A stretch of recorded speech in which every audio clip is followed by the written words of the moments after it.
Poducer. You know what I like about your name is every time I text someone about your name, like I was texting Mace, it's just so easy to do the emojis, snake blood, because they're both good emojis. They are. Did you think about that? No, honestly, like it was a weird way of coming up with it. I knew I just wanted something like that, like sounded hard, but also like I could use easily in graphic design. So with that vision in there, I was just like going through lists of like words that had the same amount of letters in them so they could stack nicely. Yeah. And then just like, I just had lists of hard words. And that one just connected together and it was kind of vibing. And, you know, I started thinking about the whole ethos of the concept of the project I wanted to do with it and whatnot.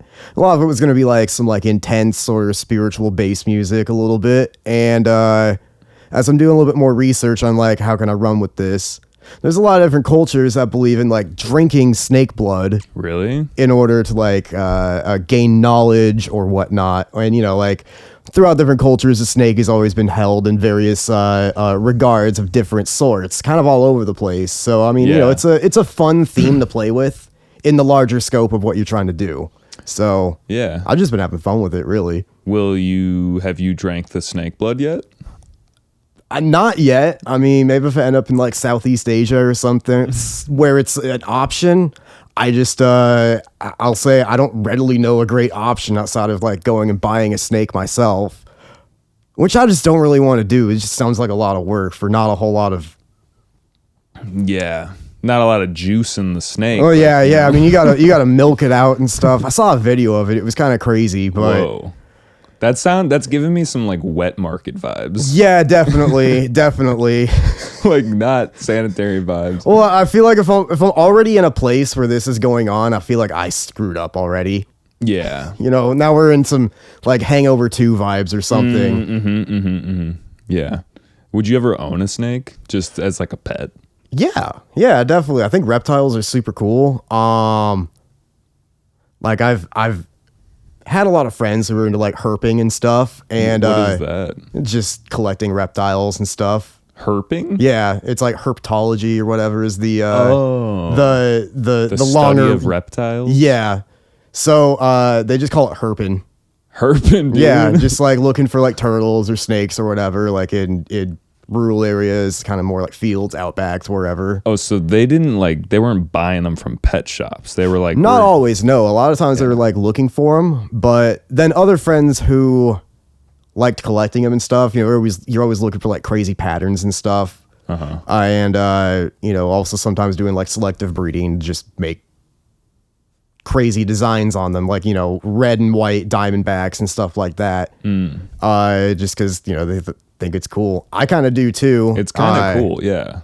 I'm just not really in a great place to like own pets really at the moment, because the kind of lifestyle that I sort of afford, you know, I wish I could be home all the time and could just like regularly take care of stuff. And I don't even think snakes are that crazy of like a high maintenance pet.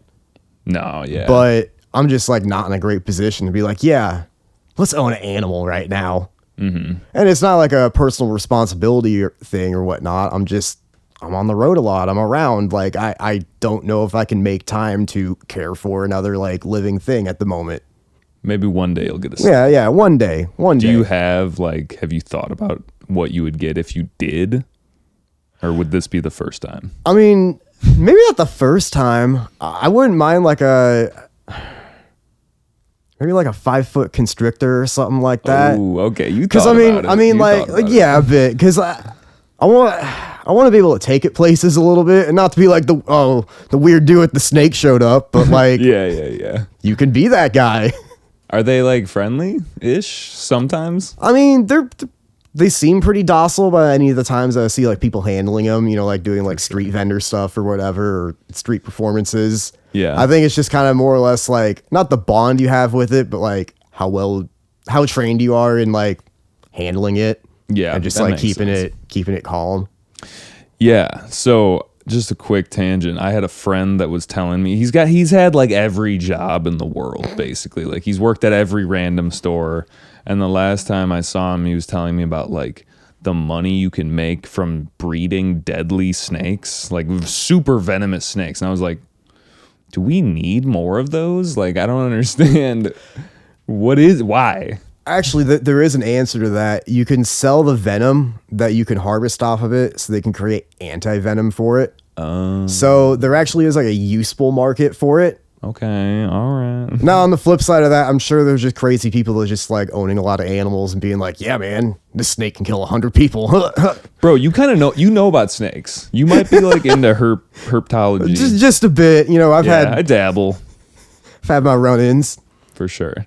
So I want to ask you my intro question, but I'm kind of still curious about this like snake ideology, like, because it is so like snakes are, you know, like Adam and Eve, the snake, or like, but then again, you got like, at least this is the first thing that comes to mind. We got like, oh wait, no, that's actually not correct anyway. But like, yeah, they're either looked at as like these godly things or like evil things, but there's power in the snake. Yeah, or it's almost like a duality with it, you know, where it's like what is the forbidden knowledge, you know, and like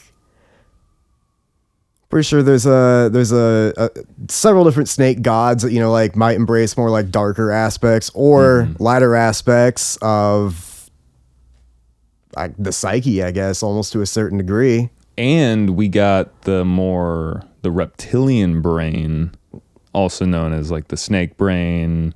Like the base of our brainstem is like comes from the reptile part of us. Yeah. So we still got that in us. The straight up just primitive survival instinct. Yeah. Yeah. Like bite when it's time. Like you got the impulse, you're like, all right, it's time to bite. And I mean, also with the duality of it, when you think of when you see ambulances and you see that symbol on the side that's got the snakes around the cross. Yeah, I always think about that. I never knew if that came from like the Abrahamic story of like Moses having the snake on the staff and like holding it up, and I think like curing the tribe of Israel, some ailment they were having, or I think it's also tied to in Greek mythology. One of the gods of healing or whatnot had a similar like symbol, and a lot of medicine was like everything in your body is like a Greek term, you know basically, what I mean? Because they were at the party first and they were like, we're gonna name everything. Yeah. Okay. Cool. We're gonna get back to spirituality because probably I just have a sense that maybe you're a little bit of a spiritual guy. I don't know. I'd say so. Yeah? Okay. Yeah. All right. I don't know. It was just like, it was on my radar. But anyway, we're going to start with something fun. We're going to do a little pseudo icebreaker. And that is, what was your first concert? Nebraska State Fair. I was raised in Nebraska. I was raised on a more conservative side and the more Christian side. And in the 90s, there was this Christian rock group called the Newsboys, and they were the hottest thing that ever happened as far as the Christian rock world. And I went to a private school. I was kind of maybe a bit sheltered by some people's definitions, and I got to see them on like their last tour. I was maybe like 9 years old. I was like, yeah, I've got a ton of hand-me-down CDs of this band from my brother who's 8 years older than me. This is the coolest thing that's ever happened. I've heard all these songs on the CD before. Now they're playing it here. Wow. And, you know, that was really it. That was like the first concert that I can really think of. Outside of there. Was it at a church? No, it was, they were just playing at the state fair. Oh, the state fair. Yeah, right. The Nebraska State Fair featuring 90s Christian rock legends, the Newsboys from Australia. And then also like the biggest pig in town, right? Or was it not that kind of state fair? Oh, no, I mean, that was definitely that kind of state fair. I mean, all the farm kids were like, this is my best cow. Yeah. I'm going to put it on the state fair. But I'm jealous of those kids because after their cow got to win a blue ribbon or whatever, they got to sell it for like several $1,000s. I got to make rockets and shit. You know, I had some fun with that, but you were making rockets? Oh yeah, I went to the state fair for rocketry. Dude, one of a nerd hobby was just building like Estes model rockets, and I guess I was pretty good at it. You ever seen that movie with Jake Gyllenhaal? It's like Blue October or something, or I don't know, what is it? You know what I'm talking about? Is that the one where his dad works in a coal mine? I don't know, like something tragic happens. Yeah, and he's trying to like build a rocket. He's like building rockets, and his dad's like trapped or some shit. I don't know. I don't even remember, but that is totally the plot of some movie. So you were building rockets. Yeah, I mean, they're fun to build. Like, what was the cool, like the... It was just a hobby I shared with my dad that he had done with my older brother, and just got into that. Got the opportunity through like FFA, which is like Future Farmers of America, that does like 4-H. I don't know if you're familiar with that around here. That's basically how you like enter animals or like really anything into the state or county fairs. If you do well at the county fair, then you go to the state fair.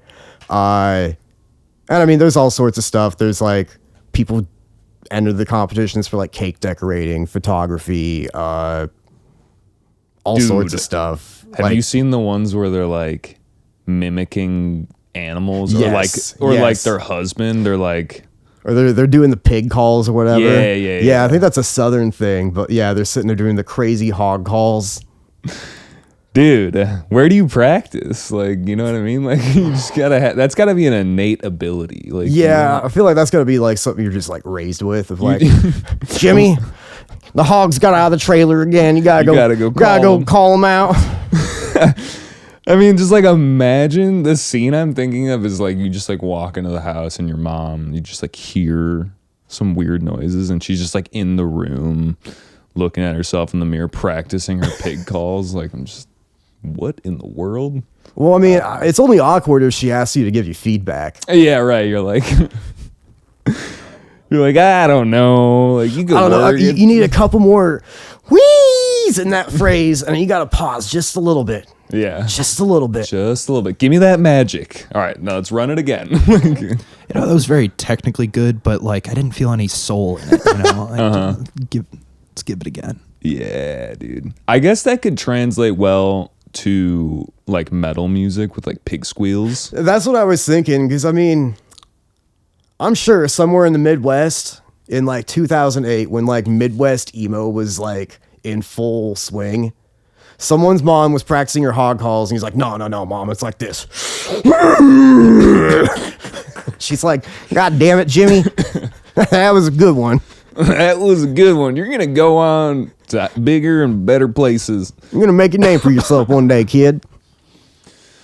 Woo. Okay. Well, that was fun. Was a tangent and a half. No, I love it. But the other thing I was going to ask is, since we're like, you know, we're all into electronic music here, I'd say.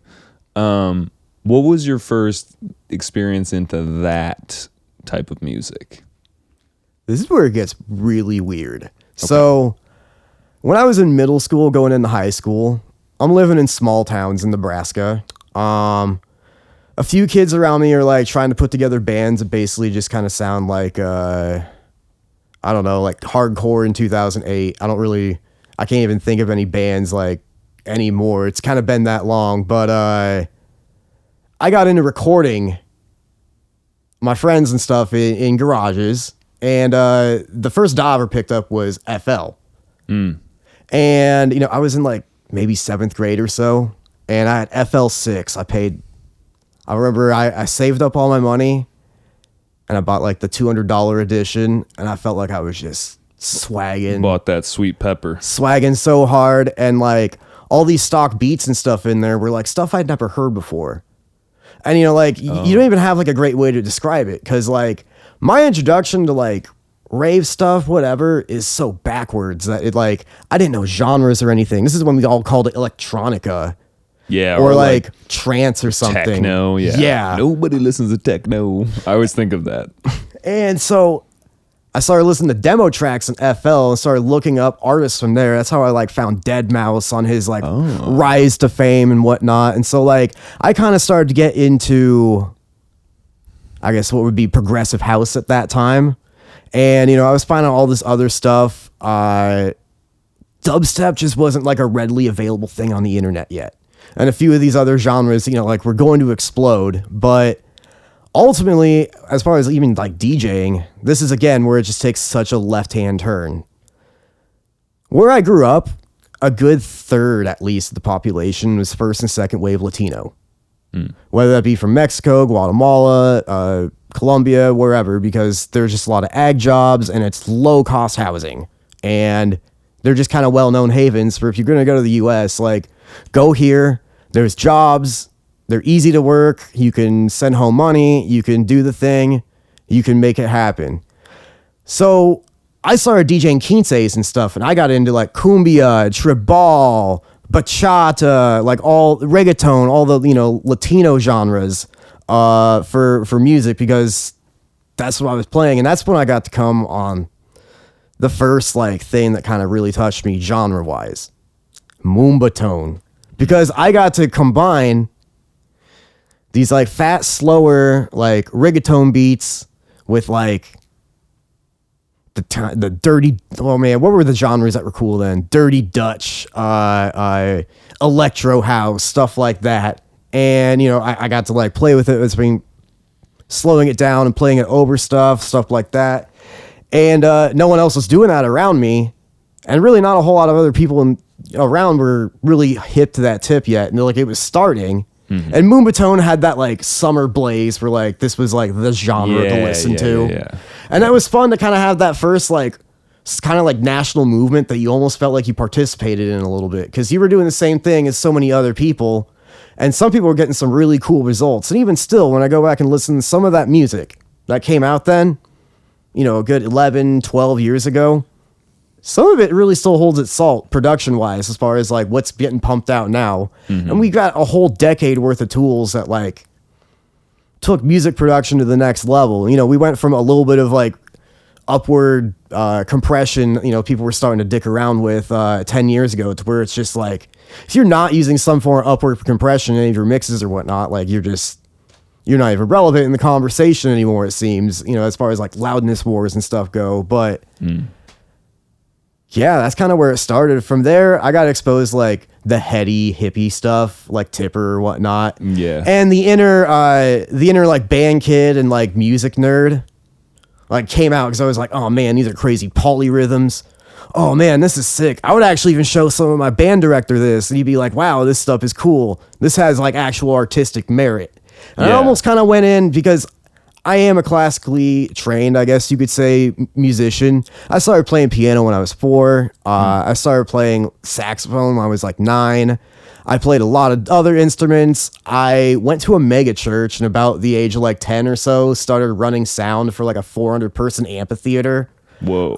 And that was fun. I mean, like, there were a bunch of old heads that were like church sound old heads. They're a weird breed to explain, but if you've worked with them, you understand them. That's a specific breed, yeah. Yeah, but they taught me how to mix like on an analog like 24 channel console, and they were all into like, we're gonna record all these services. They had this like massive computer with like a Digidesign rack that was routed in and out, and they had like 9 or 10 like wireless labs that you had to like cycle through and stuff. And I mean, like, they were kind of complicated. I don't want to call a sermon a show, but damn, there were like, at a certain point, there were enough like changeovers and stuff where it was like, yeah, this is a show. Like, there's a 15-piece band, gonna have 6 keynote speakers and like all this other stuff. Yeah. And you got to record it all, and like the whole choir too. Oh yeah, that's no small job. No, it's not. And I mean, this church also was kind of crazy. They had like bag end subs. They had like big EAW like tops and stuff. It was very over the top. That's awesome. But it was fun. It was fun, especially when you're like 12 and you're like, hey, this stuff is really cool to me. This is like the technical side of music that I've been trying to like dive into, not as far as like performance or whatnot, but like the supporting infrastructure to like play shows or whatever. And like growing up, I also played in like a Led Zeppelin cover band with my friends, and like we got to play at the city pool one time. Nice. I felt like the coolest dude ever. I got to play keyboard. Dude, it was wait. Let's dive into that for like one quick second. Like, they just like, where'd they set you up? Like, the pool is over here, then you're just like, I mean, we were just kind of like right off of like the I guess not the entrance, the exit of a water slide, and it was like kind of in the evening, and like, I'm in 8th grade and all my friends are here, like at the last day of the water park. School sounds starts lit. tomorrow. Like, I got it going dude, on. No, wait, hold on. School starting tomorrow is like the most depressing feeling I've ever. Like, it's the It would be. worst. It would I mean, be. you guys definitely like quelled the Sunday scaries of that. Like, that's the worst Sunday scaries you can ever have, at least for me. But it seems like you guys did it right, at least. Well, and see, here's the thing. When you know you get to go to school on Monday after crushing a water park show where you That got to is play so like true. Freebird, Stairway to Heaven, and like Smoke on the Water to all your friends in a 4-piece like dad rock cover band. Yeah. You guys coming looking like goons. Like, you Oh guys are yeah, I mean it was sick. just like I felt like the man, and that was honestly one of the first fun things that I ever got to do with music. That's dope. I know that might sound silly. No, it's making me feel like nostalgic, but Yeah. I wasn't even there. I feel it. Yeah. Yeah. Some of those like goofy ass shows that you do though, like stand out the most and you kind of have the most fond memories of though, right? Oh, Yeah. definitely. Like, yeah. For me, I got to play at Double Door. Oh, Back when yeah. that was open there was a School of Rock day, and I was one of 2 electronic music students with just like one guy who was teaching that. It was kind of a new program. So I got to play a 10-minute DJ set in between bands, like changing over. And I was playing like fucking Animals by Martin Garrix, and like, you know, big room for like all these like parents of the kids that are in bands. And like, Dude. it's like, I look back on that, I'm like fucking cringe, but also at the same time, like that's pretty sweet. Did anyone just like come over and give you like a fist bump or anything? Yeah, actually, I went into the crowd because I had a remix of Animals that I made myself, and I needed to like speaker test it. And at the Double Door, it slapped, so I was happy. I saw Carmack at the Double Door, and I was like, "This is lit, bro." That place was cool. That was a cool spot. Yeah. Rip. I don't know what it is now. It's like a donut shop or something. Like, So it just stands now. Fuck. that's something like that. Yeah. Anyway, yeah, I agree. Those were fun times. Well, thank you for taking us down like a little Yeah, journey. no, honestly, that's one of those memories you forget about until like you just bring it up. Yeah, until I honestly hadn't thought about that for like, I don't know, 10 years minimum. we just went down the rabbit hole, man. Yeah, just unlocking parts of the brain. It's good. I like doing that. It makes the other day actually I had like a really intense. Now I'm trying to think what it was. I just had like a nostalgic day. I was telling my girlfriend all this stuff, and she was like, "Why are you telling me all this?" I was like, "I don't know. I just like unlocked this, and I need to tell you." And like, yeah. Anyway, but I was just thinking, let's run a track. All right. What So are we people, thinking? I don't know. It's a good question. What do you think would be a good entryway? You brought a good amount of tracks, and we probably won't get to all of them unless we really want to like Shoot up Fractured. Fractured. Hell yeah. 16-bit. Always got to choose 16-bit because you never know if CDJs are going to want to play 24 or not. Oh, So that I just make it a habit of whatever I'm going to play, just have a 16-bit version of it. what sample rate do you run? Usually, I mean, 44.1. 44, I mean, yeah. sometimes 48, but like I You don't wanna run into problems. I just know if it's 44.1 and 16-bit, I'm set to go, Yeah. no matter what. Real.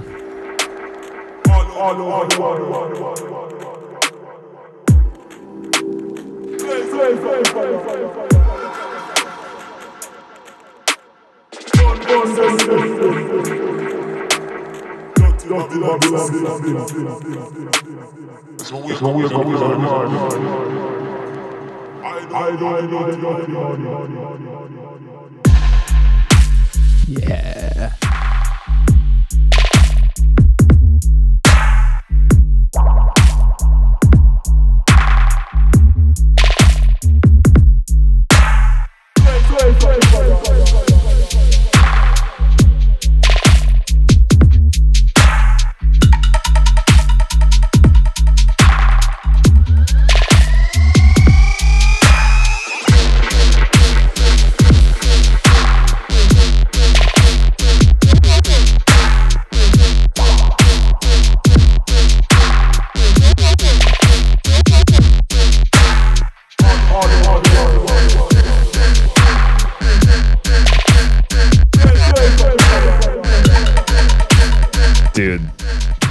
That sound? Yeah, that's sick. I'm kind of a hoe for percussion. I think we all are.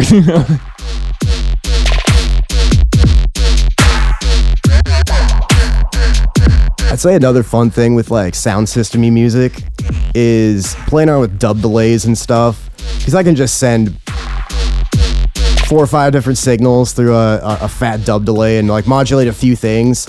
And if they're minimal elements like that little do-do-do-do and you hear echo off, I love that. It's the space it makes.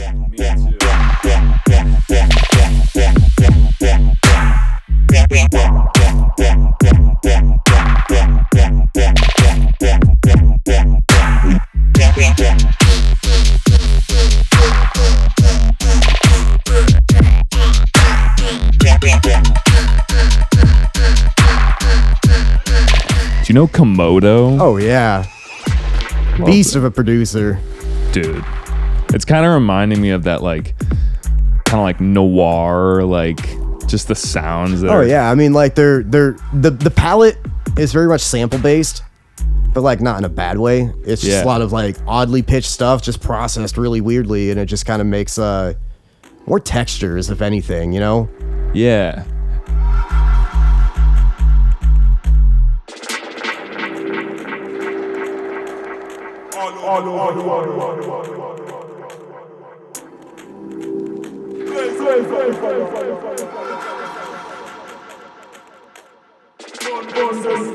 But the one thing I wanted to touch on just for the audience and the way that you think about it, because you know, are fortunate to like have more knowledge about sound systems and what these types of tracks are going to sound like on that.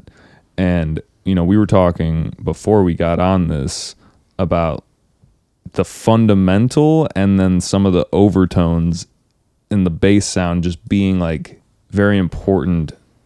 I don't know, like, can you just like touch on, I'm not doing a good job. No, you're fine. This. You got to think of it as just like a pyramid. You got to just keep stacking stuff on top. And you just got to start at like basically the lowest like information that you're going to have. So especially when you're talking about music like this, but the whole point is you want to play it on a big sound system that has big low end, obviously. And you got to think about the different speaker cabinets that are really going to be carrying all this. Yes. So, you know, when you're looking at, Function 1s, usually you kind of set up like this. Hennessy Sound Design is definitely set up like this.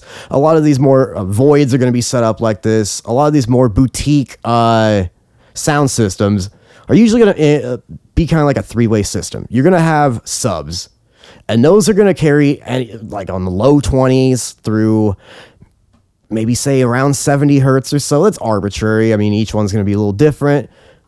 But so that is going to carry your fundamental, like that big raw sine wave. Yeah.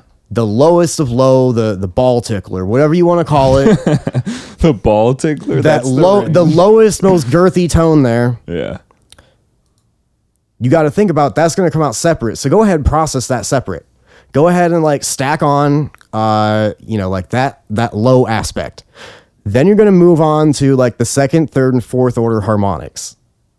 And really at the end of the day, you play with those amount of harmonics and layer them in on top, make sure they're all in phase, everything else, and hit them with that saturation.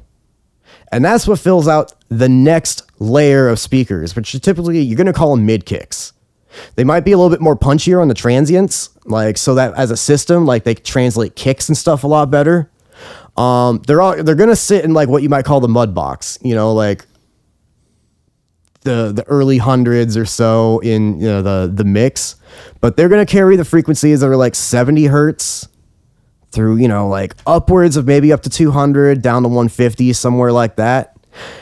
And the whole point of that is so like if you have a big fat 808, right?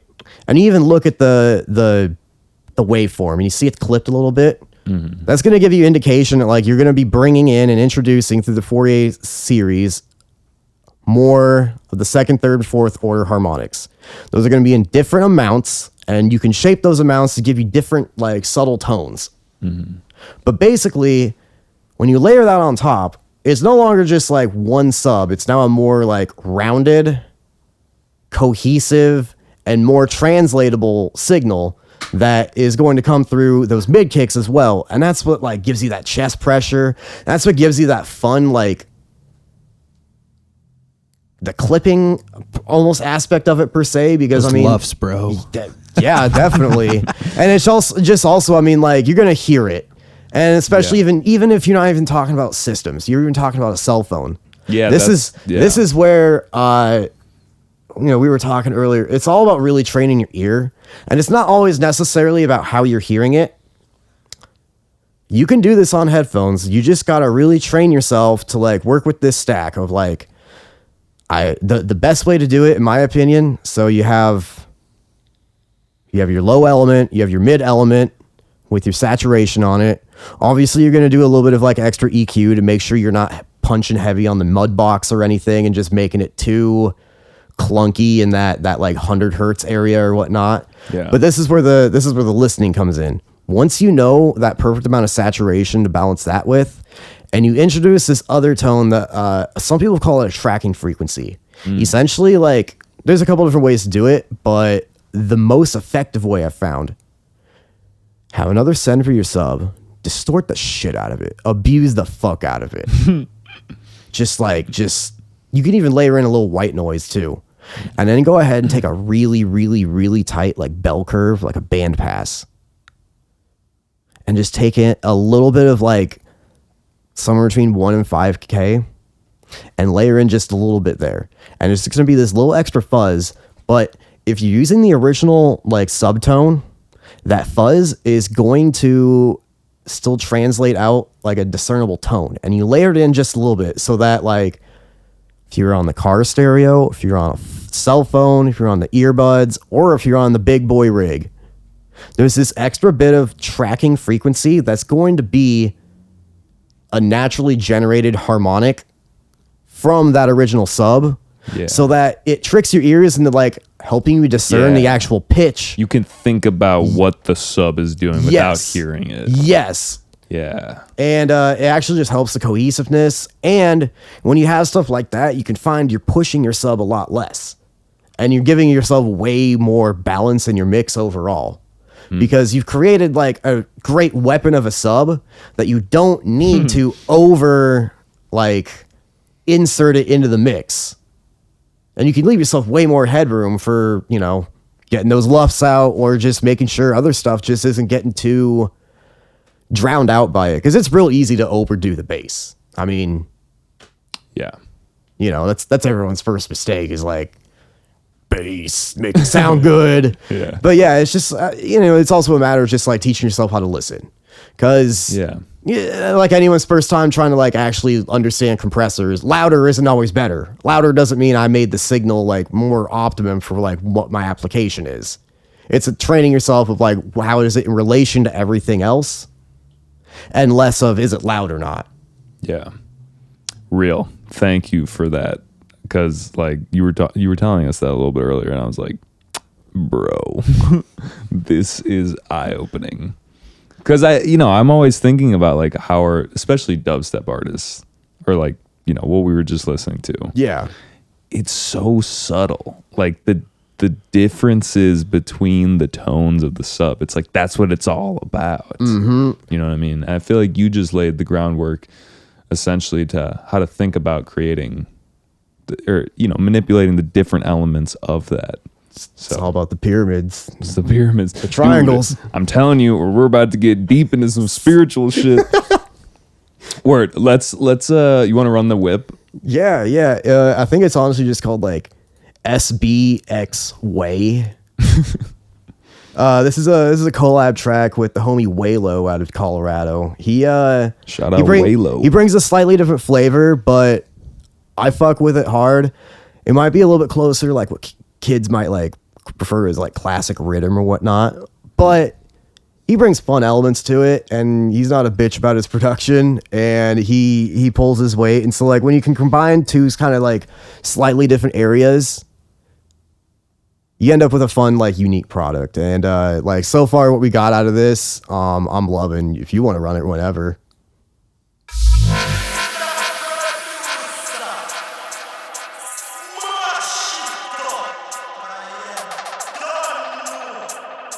Nah.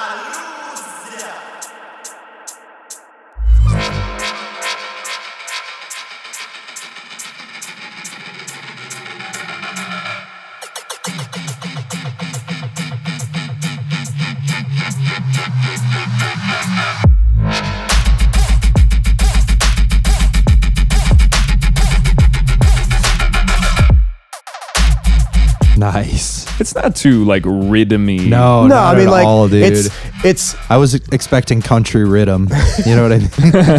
and I mean, I feel like there's a lot of like deep dubstep kids that are like just scared of anything mid-range. They're like, if it's not subs and like the most gentle FM wob with no distortion, I'm not into it. It's corny. That's some Dasik shit. This Excision, I don't fuck with that. Just have fun with it, man. I'm with it.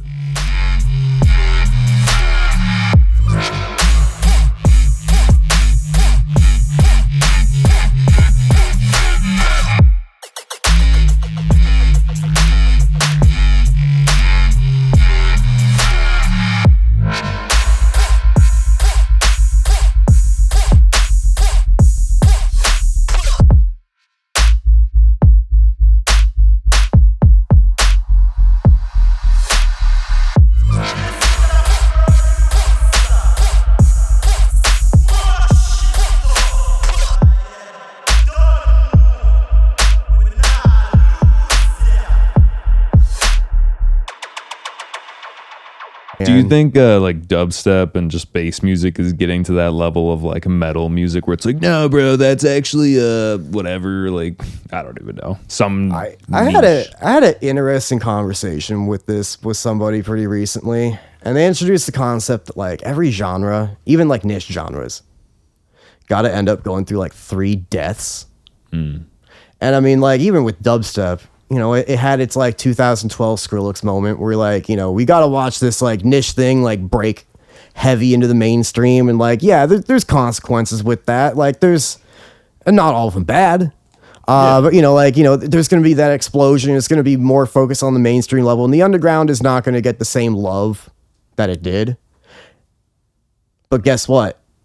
It's going to come back around. Once it happens again, I kind of feel like we might be pretty close to it. I don't know if EDM is like about to have a big bubble burst or not. I mean, there's all sorts of like market indicators you could look at to like point either way. But like, it's kind of having a bit of its second death right now. You know, especially like the deeper end of dubstep, you know, the stuff that like 10 years ago you would have called dungeon instead of like dubstep or something. Like that's the in thing right now.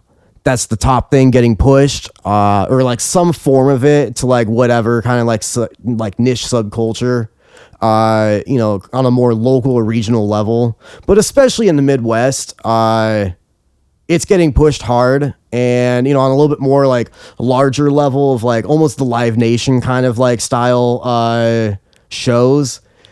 And, you know, at the end of the day, you can either embrace it and understand it and know that there's a larger macro cycle that like after this fad ends and it gets to come back again, each time this happens, you get to cultivate a new level of heads, if that makes sense. Yeah. A new like generation. So when you hit that 3rd generation or so, it's like Bible. It's like, yeah, it's been around. It's been around. We've developed like all sorts of different areas to it, all sorts of different philosophies, schools of thought, attitudes, moments, nostalgia, whatnot, to where it gets to culminate into a more like cohesive thing. And it's in its process. It's not in its infancy anymore, but I don't think we're in adulthood. We're in the angsty teens of dubstep, if you want to be honest. So, you know, like there's going to be some triumphant moments. There's going to be probably some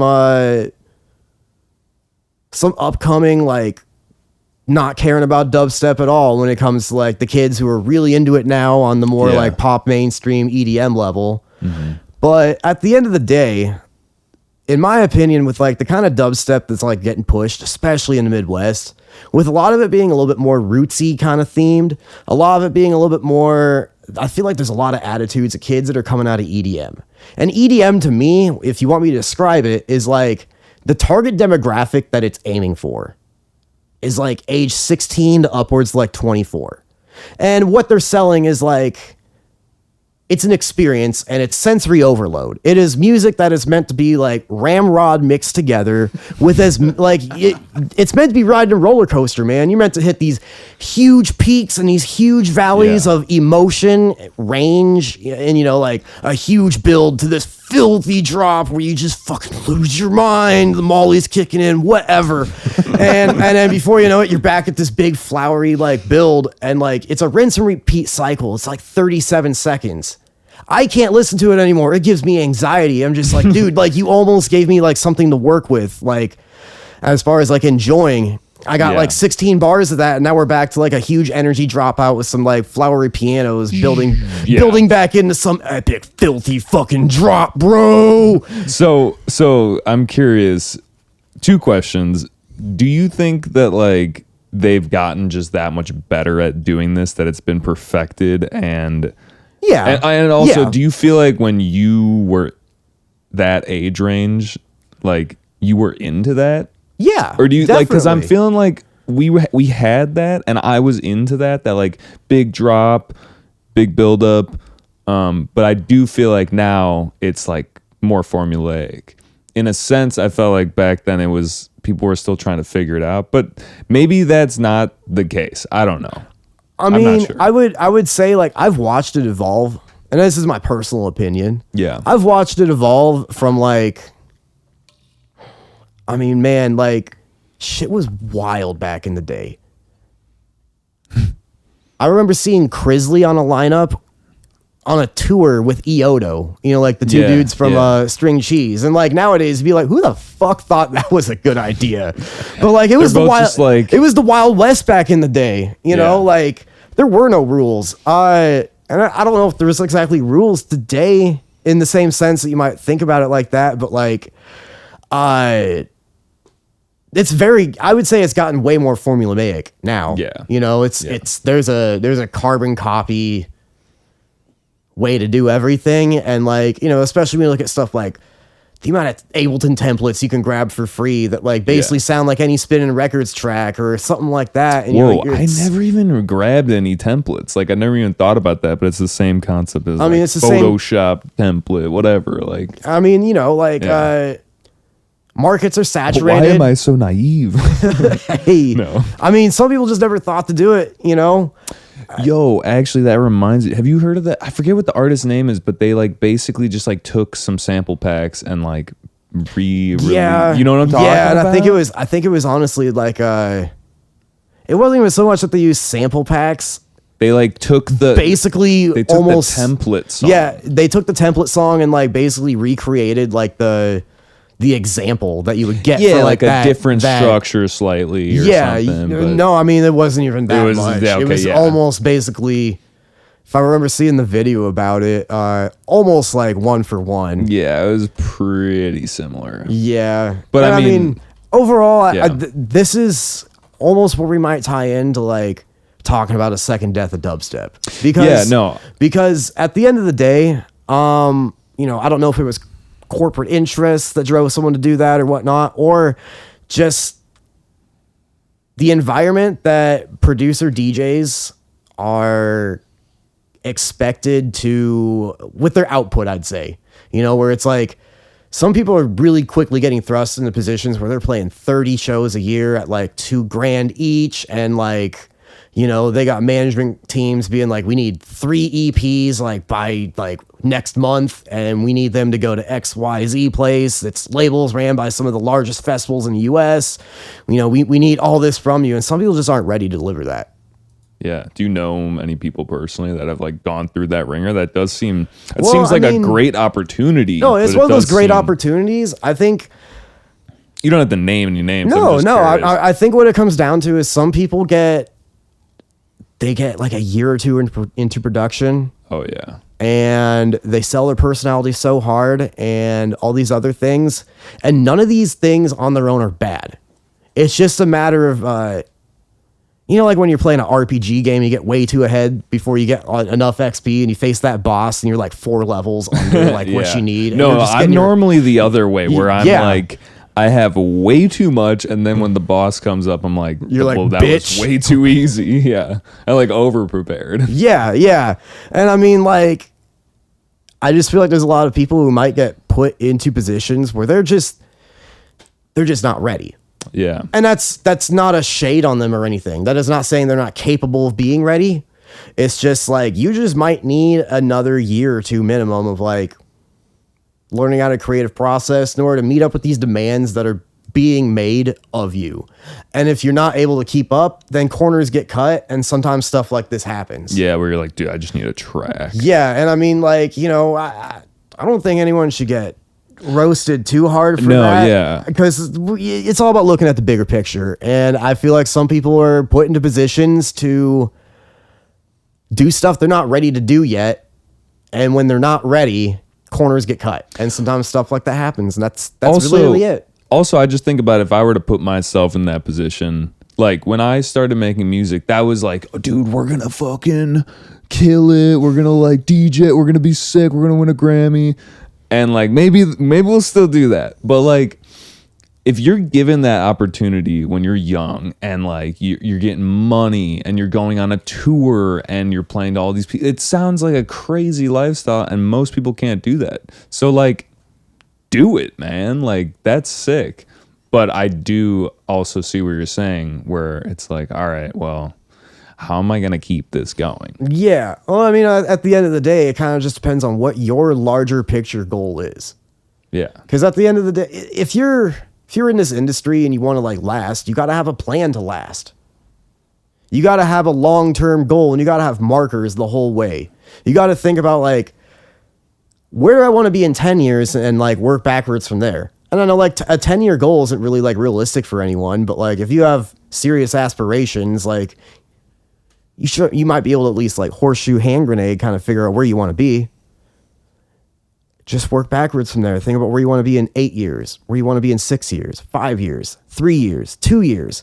And then from there, you start to work towards more realistic goals of like where you want to go, where you want to do, what you want to do, how you want to do it, how you're going to get there. You think about 1 month, 6 month, 9 month, year goals, you know, and you just got to carve out a bigger plan. And you got to think about like, I don't know how to explain this one really best.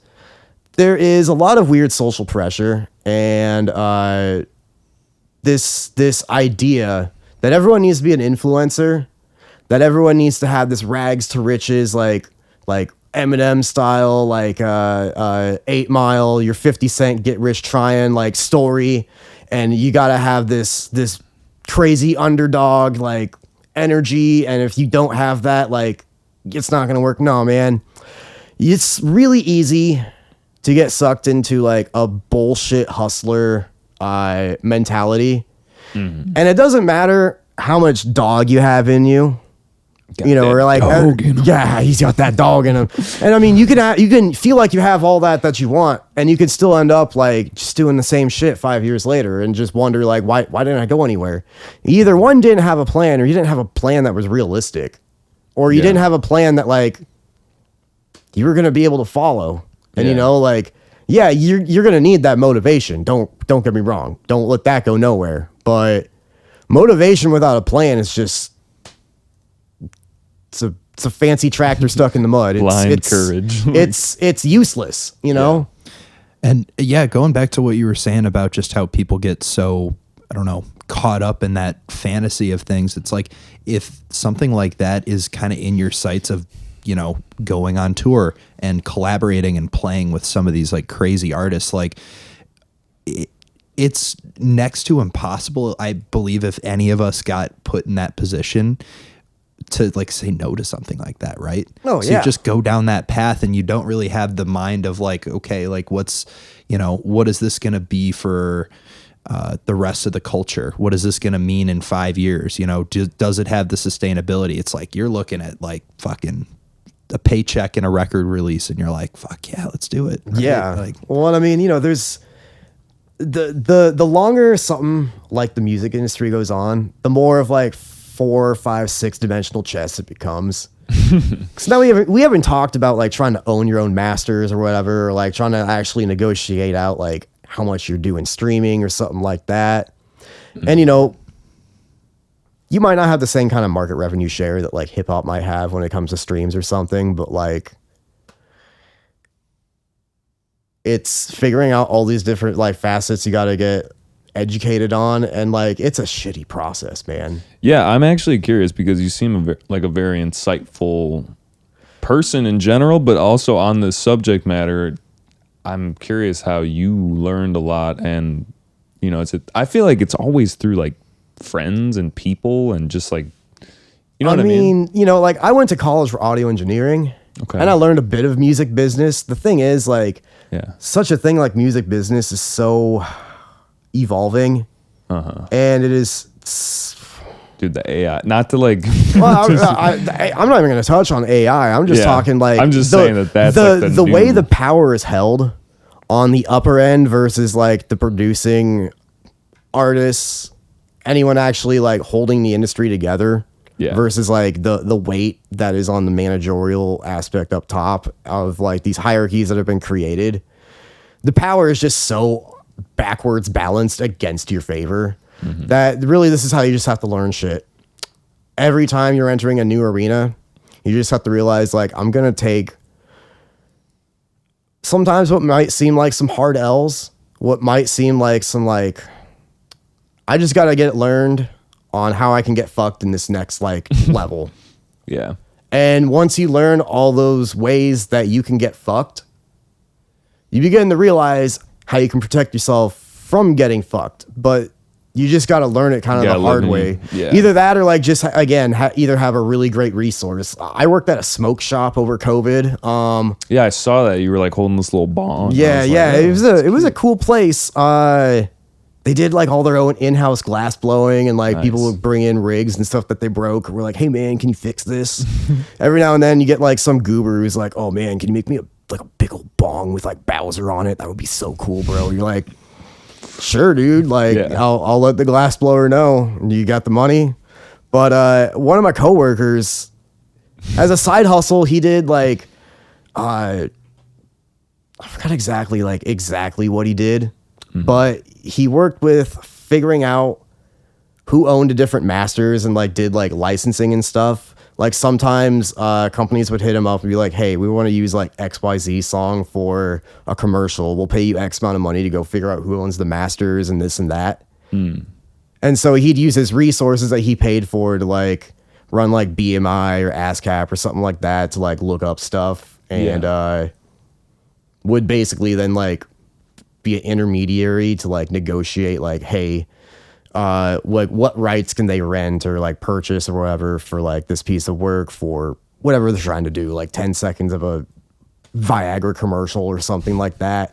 I don't even know how this dude got into it. Yeah, but like it's like kind of sync-esque type of like sync, like the sync industry. Yeah. Like making syncs. But you're like the middleman, and you just kind of chill and make some money. It's kind of dope. Yeah.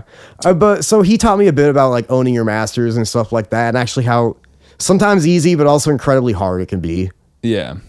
And when you think about concepts of like owning your own masters to your own music, usually it's not that big a deal.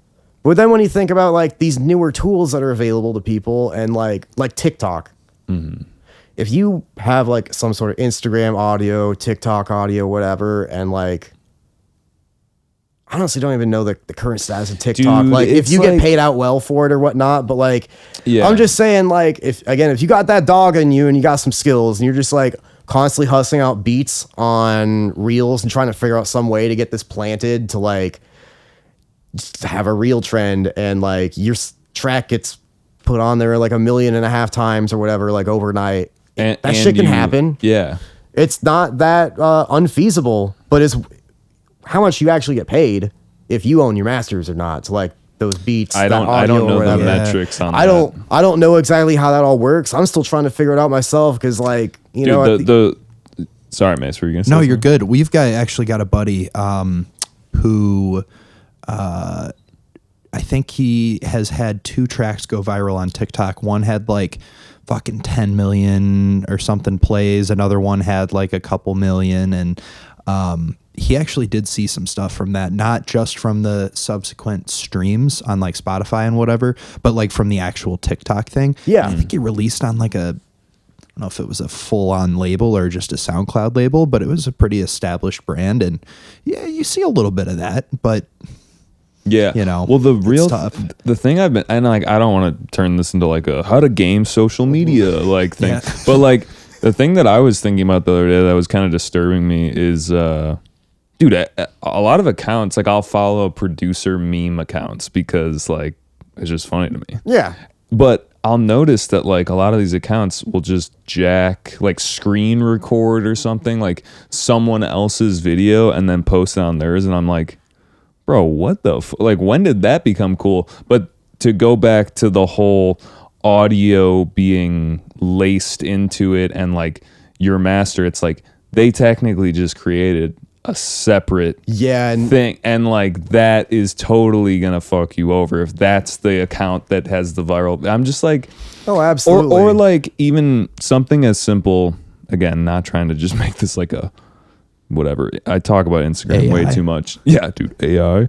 If you say AI enough, you'll go viral. Well, I was wondering about like if you get like SoundCloud to master your track, if who owns the master on that, right? Because that's kind of a new thing where they have like the powered by Dolby, like they can master. Right, but you're not going down that, so I don't know. I think at that point you'd probably own it, right? Because like Lander, who the fuck knows? Anyway, but the thing I was just gonna say to like, you know, close this out is like you know, if you do like some post production stuff and you edit someone's song into a video and like, you know, you want to do the side chain compression, you want it to like, you know, have the voices sitting on top and whatever, do like the fancy shit. You can't do that, at least at this point on like TikTok. So like if you do that, you can't really insert their audio the same way, and then it's not going to go back to, you know, that whole master thing. And I'm just like, how do we like, how do we figure that out too? I don't know if you can. I mean, and see, here's the thing. Like, when you hop on Facebook or something and it shows you videos, it might as well just be like, there's this one channel, I'm pretty sure it's like based out of Vietnam or something, and it always fucking pops up on my feed. I don't know why. And it's usually like taking like, are they trying to sell you snake blood? No. It's like scenes of like 80s shows, like just 80s sitcoms or whatever, just like sped up, put into a weird aspect ratio so that like the automatic flaggers don't grab it. And also I wonder if they just like grab like shows that like might have had their licenses like expire or whatnot. So they have like free International Creative Commons or something. And they re-upload it. They speed it up and like pitch the vocals up. And they basically just content mill it, and they just hope that it's like interesting enough so that you stay there long enough to see an ad. So they get their 10 cents or whatever. And it's basically content milling. Yeah, the content mill. I never heard that term. Yeah, no, it's crazy. I mean, and you know, this is where you get people who just re-upload like popular ASMR videos in like a weird frame or whatever to spoof the. Don't do that. If you're out there, like I get that that's like a business. Like you could like find some YouTuber and it's like, yeah, you just got to follow all these trends and do all this shit and like have a content mill. But it's like, dude, I don't know. Fuck that. I'm just gonna take a stand right here. Yeah, I mean, like heated. I'm just gonna say it's like not cool. I mean, I guess if you can get that bag, it's like I'm kind of like, I mean, but it's not cool. It's like the blue check mark. It's not cool, but like maybe it'll help. No, it's not helping anything. It's just weird. But like, what makes me wonder is obviously like there's countermeasures to that. Of like developing better tools of like detecting those frames or whatever, and you could go find them. I'm just wondering like why aren't there better systems out there for like all I'm saying is if I could play a DJ set and play an obscure ass track on YouTube and have that get flagged immediately or on Facebook, how the hell can't TikTok or something else like that like effectively do the same thing? Grab that Seinfeld clip and like understand it's Seinfeld. Maybe. Or I mean, even when it comes to like if you had a track that was like ripped out of your audio and put onto something else, and like who knows what the video is? It's a dude skydiving, fucking whatever. Right. Either way, like I almost feel like you just got to calculate. Like you're gonna take some losses there. There's going to be. Gonna get that clout though. Maybe. I mean, maybe it'll come around in a weird way, but maybe it won't. You can't really factor that. Yeah, we're in the Wild West. I'm kind of, but you just got to at least like fractionally grab what bags you can and set yourself up in the best amount of systems Yeah. so that what you can grab, you are getting. For sure. I also have to believe that Yeah. like a lot of it stems from like if you do any kind of fucking Star Wars content, Disney's going to be on your ass, right? So like the amount Yeah, of it money you depends. put into like preventing something like that probably has to do with it too. Yeah. sure. So maybe if you like send YouTube a very angry cease and desist for somebody who kind of bootlegged your track or something, and it's still, you know, getting 2 times as many views as, you know, the original. Yeah. Maybe something's there, but I don't know. What you Yeah. always have to wonder is, are you about to fight this battle like that? That could go on for months. Yeah, no, fuck. I For don't have time. $57. Like Dead Mouse in the fucking what is it, the Ferrari or something? He had like a Disney sent him the cease and desist for wrapping his car with like a Oh. yeah. Do you remember that? I He don't. like got into like a legal battle with Disney. Really? Because I think he put like Mickey Mouse. No, Of no. course, Dead Mouse would just. Well, like, hang on. be like, Wasn't it "Oh, because fuck they that." thought No. his logo was too So- close to the Mickey Mouse logo? Oh. That was the one with Dead Mouse, or with Disney. I'm sorry, Ferrari sent him the cease and desist for wrapping it with the Nyan Cat. Oh, wrap. yeah. That's what I was thinking of. I Oh, know what you're talking okay. about. Yeah. That's Okay. interesting. But isn't that like owned by just a dude that made it on YouTube, or who were you saying? Oh, sent it? Nyan Cat? Oh, Ferrari. They're like, don't wrap our cars like that. We don't like that. Oh, well. You making us look goofy, bro. Bogus. Yeah, exactly. Yeah. Oh, okay. Okay. Yeah, whatever. That's Tangents, bro. That's weird, man. Yeah. No, it's the Wild West out here, and like, look, we're not gonna game the system tonight, but it's a fun convo, and I do always enjoy going down that rabbit hole. But I do want to kind of move to some other topics here because Yeah, we yeah. got some ground to cover still. Let's see. What do we? I don't want to do too hard of a cut. One thing I actually just wanted to ask you was just going back to sound systems really quick. You know, oh shit, I got to remember the name. Beatdown Sound. Oh, yeah. I Dude. love that place. I saw that you played Beatdown Sound, and my friend. No, I didn't play there. Oh, you didn't play? No, I didn't play there. I mean, like, I've tested tracks there, Oh, but I've okay, never okay. actually played a DJ set there yet. Oh, okay, Almost I all thought, my I thought I roommates have. saw you like in front of a mix because I've been there, and it's a really cool place. They have their own system. It's Oh, like yeah, it's like their living room, too. I know, dude. It's so cool. Yeah, man. Like, if anyone in Chicago, you know, has the chance, you should go to a Beatdown Sound show. Oh, And, definitely. It is well cultured. It is such a great time. Yeah. The party you're about to have there is going to be unlike anything you just went to. Ever. there's systems. So like this is like because you know systems, and this is also kind of where I want to go to is just live sound. Like I know that you talked about the mega church, but like you do stuff in live sound still? Like you're very, I do. You're very savvy. I do. With that. I'm an engineer with a sound system out here owned by a company called Ronin. Oh, okay. We've talked about Ronin on the podcast. Yeah. Cool. I love running A1 stuff there just because it's such a weapon of a sound system. It's unreal. It's pretty unprecedented in my opinion. It's so fun. Yeah. I'm sorry. Yeah. I got to nerd out a second. No, I you know, are there like how often are you working for them? Because I know you have your other day job. Yeah, I usually maybe end up doing about a gig a month or so with them. Okay. There's a decent amount of engineers on there, so we kind of all swap out. But Yeah. you know, when there's work available, I'm gonna try and grab as much as I can. Beyond that, like I also own a sound system. It's a DIY thing that I did do? that I did over COVID. So Omaha is where I used to live before I moved to Chicago to do sound system stuff here. But all the Mexican DJs I ever met growing up all use the same Serwin Vega Earthquake Juniors. And I love these cabinets. They're folded horn. If you do right DSP on them, you can make them reach really low. You can make them do some really crazy things. And like, if you get in with all these Mexican DJs, they love wheeling and dealing these things. Almost anyone you're gonna meet, they got 8 of them sitting in a garage somewhere that they're always ready to sell. They're ready to wheel and deal with them. And so I got a set of them and kind of some shittier tops. Swapped some different drivers into them. Did a little bit of modeling. to figure out how it was going to sound, how I wanted it to, and then just put a bunch of TLC into them. I mean, I pulled them apart, rejointed them, resealed them, did a lot to them. Again, because I'm kind of more of a country kid, I painted them like John Deere green and yellow and called it the Harvest Hi-Fi.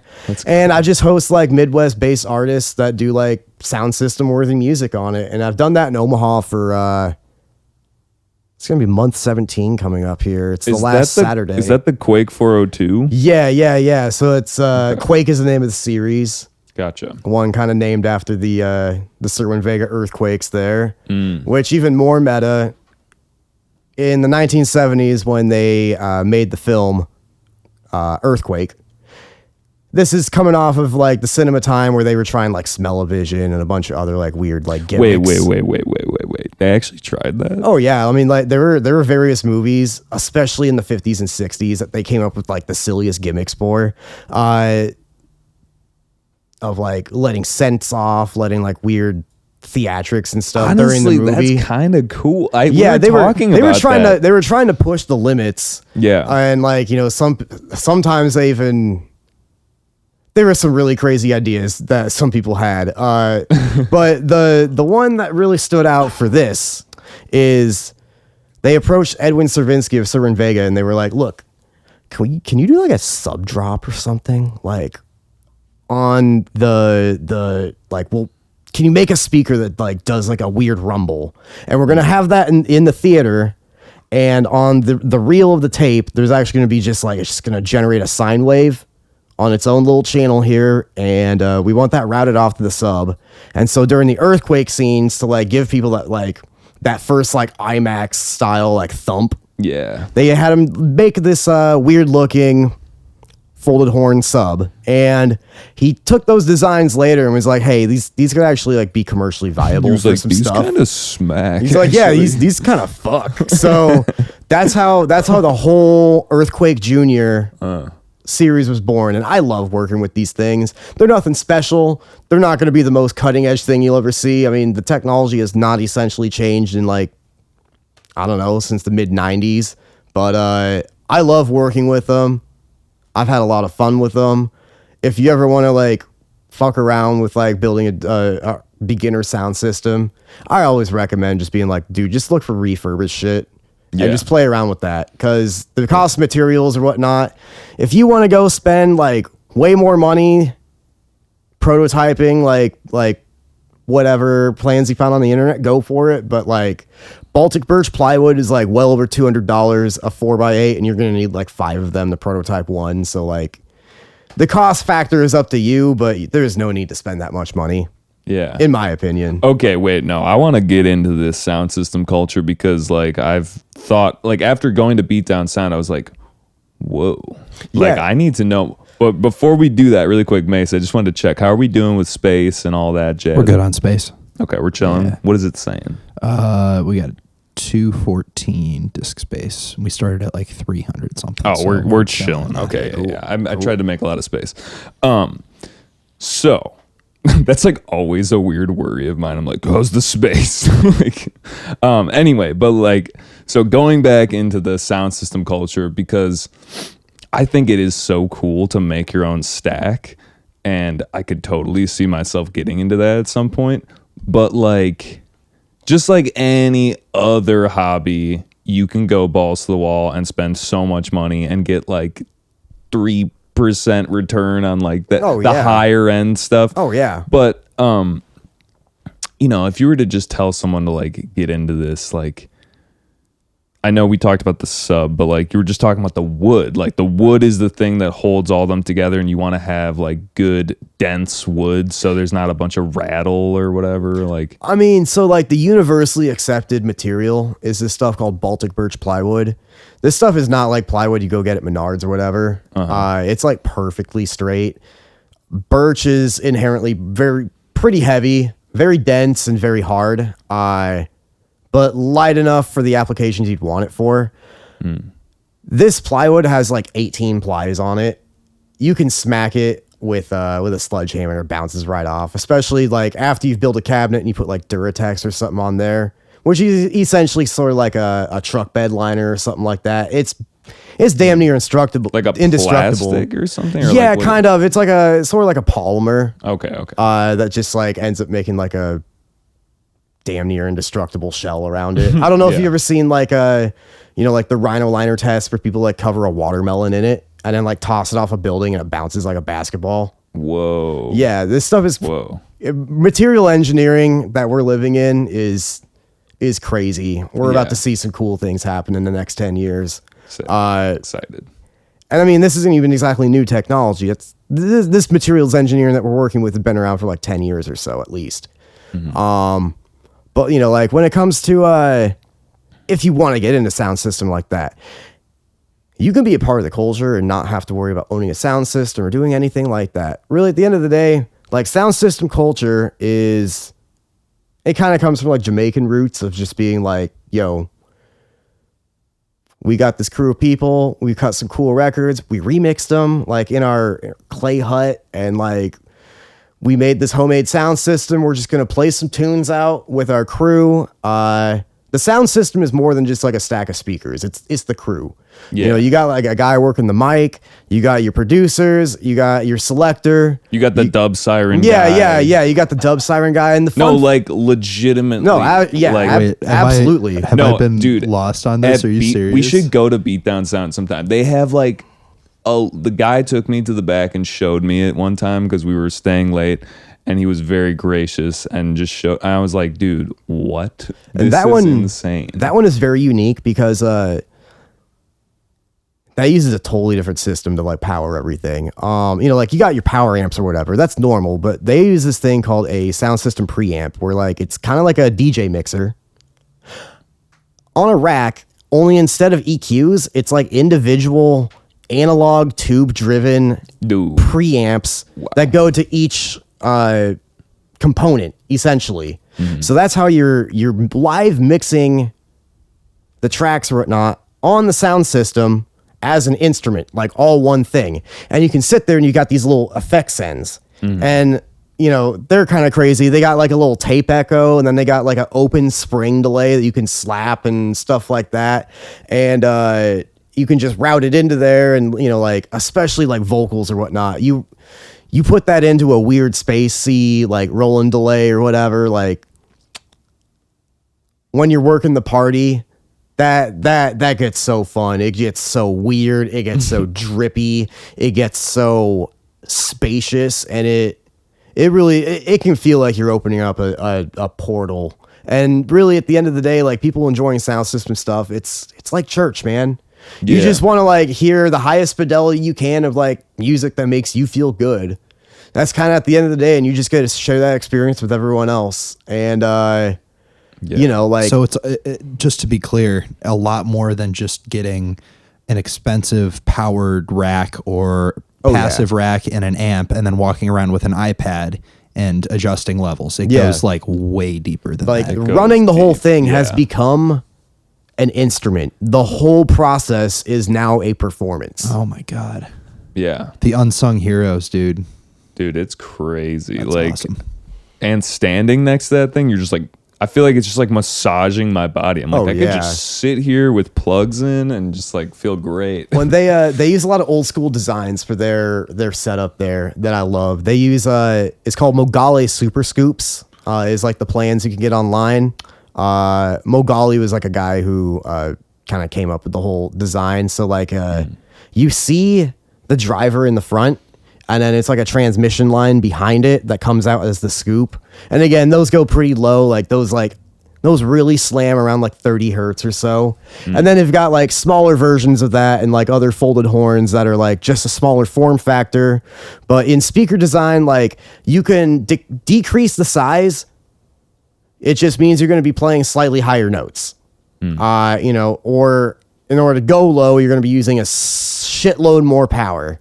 So It's got to really move that you speaker you cone. basically just design the speaker cabinets around like each specific bandwidth that you want. Right. And I think theirs has like 5 different like sets of components ranging from like huge 21-inch subs going down to like ribbon tweeters and stuff on the top. And again, each of these like are independently controlled by a different preamp. Yeah. on that like master rack. And tube preamplification. Yes, it's all analog. It gives it that different, like, warm. more woody. It definitely, it brings out, again, like, you know, when I talk about the second, third, fourth order harmonics, that kind of distortion definitely, or I don't want to call it distortion, but like that gentle soft clipping, saturation, kind of whatever, however you want to describe it, that you're getting out of those preamps, just opens up so much more musical tone. And again, like, especially when you're looking at like classic sound system music that might be like remixed, like dub reggae or whatnot. Yeah. Especially when it comes to like those like bass guitars, you know, like they're like walking, boom, boom, boom, boom, boom, boom, boom, boom. And like the way it comes out on a system like that, Yeah. does not sound Dude, like a bass guitar or anything. they- It's just huge. They have a dub night. I need to go. Oh yeah, dude. Yeah. Oh yeah, those dub Well, clubs that they throw are Yeah. unreal. Because like the sub clubs are cool. Of course, that's more that like deep dark. Yeah, it's more on Whatever. the more on the electronic aspect, but when they do Yeah. the dub clubs, you are getting some like pretty authentic like sound Yeah. system I dub need to go. reggae vibes. You know, like Shout out beat down yeah, sound. huge shout out. Yeah. There's a reason they're well regarded, and they just Nice curate people some- too. The nicest incredible. people. That's Incredible. Yeah, they're great. You guys are taking me to one. We're next going. time. Yeah, Oh, no, definitely, we're going. We're definitely, definitely. Secret location, kind of. If you know, you Yeah, know. it is. Yeah. It's a if you know thing, and like, you know, an hour or two before the show, you get text the location. That's how it's supposed to be. That is a Yeah. real underground event. You know, Yeah, it's fun. that's as man. authentic as you're gonna get. So, you know, one thing I also wanted to cover is we're talking about these big ass systems that are super powerful, and you know, like one thing that's very important as well is protecting your ears. Yes, All the sir. way, Like, all the way. So, you know, minor just plug here. Quake earplugs. Let's talk about that, because this is something that, you know, first of all, you gifted to us, so we're very appreciative of that. You're more than welcome. But like, dude, not having earplugs is just an insane thing to think that, like, I'll go to shows and people, and I'll be like, damn, it's loud. And I'll just watch people not have earplugs. And I'm like, fuck, man. well, People who are clearly going to those shows like weekly too. yeah, Oh, I'm yeah. like worried about Well, and I that. mean, especially it's like it's not even just going to a loud show. It's sometimes when you see them and they're like sauced and you're just like gripping the subwoofer, like sticking their face in it, and you're Oh, just like, yeah. Shh. I mean, really, at the end of the day, you got to think about like your ears the same way you would about anything else. I mean, Yeah, you wouldn't weld without a welding mask. You know, there's a lot of stuff you wouldn't do without adequate protection. You wouldn't walk down an alley barefoot. You know, The thing I think about sometimes too is that really that's like sells it for me is we've gotten to a point where we have such powerful technology. You have to have the things that can protect you from that. It's not like we're out absolutely. in nature and like a tiger roars and like, oh fuck, that was really loud. But it was like a one-time thing and I'm probably gonna get eaten now. Or like, it's not like there's nothing in nature that's even that loud. There are things in nature that are loud. For sure. Volcanoes. But like, I mean, maybe, yeah. maybe get struck by lightning or something, but I feel like you got bigger worries than like, oh, was it too loud for my ears? But the chance of you going to a bar, and this is a thing that I even have trouble with too, where it's like a social aspect, where it's like you're at a bar, it's too loud, and you're just like, fuck, am I gonna put my plugs in at this like low key ass bar? Like it's kind of sucks. Honestly, I does. feel like I wish things were just not as goddamn loud. But Well, I agree. And I mean, you know, at the end of the day, like at 100 dB, it only takes 15 minutes to start causing some permanent hearing loss. What is 100 dB just for like reference? yeah, I know that's not I mean- easy. Like if you're next to like, oh fuck, there's also like continuous versus like a transient Yeah, sound. yeah, that's like just- a peak. I Yeah. mean, You're talking more like 100 dB, like kind of constant. yeah, pretty constant. I mean, like any average, like even rock concert or something you go to, you know, it doesn't have to be necessarily like pounding bass in your face or whatever. But like, Yeah. at the end of the day, unless you're going to an opera or something like that, like odds are like you're probably going to be exposed to some higher sound levels.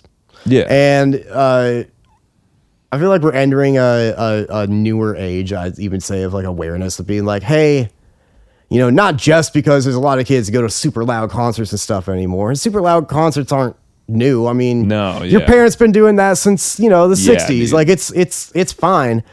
It's It's fun. just Yeah. understanding like, hey, maybe like if I really want to enjoy this lifelong, I need some hearing protection. And, you know, we started to think about that with the shows that we throw in Omaha. Yeah. With our brand Quake out there. And we thought like, hey, you know, like we can provide like, you know, it costs us 10 cents each, but you know, the orange foamies that you might get at like your blue collar job in the factory or whatever. Yeah. And I mean, like, yeah, those do the job, but they sound like shit.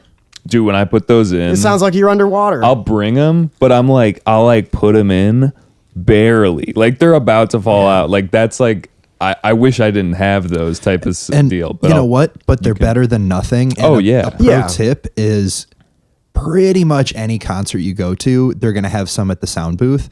If you you're at a ask music them, yeah. festival and you forget your earplugs, go up to any of the sound booths. We did it this summer.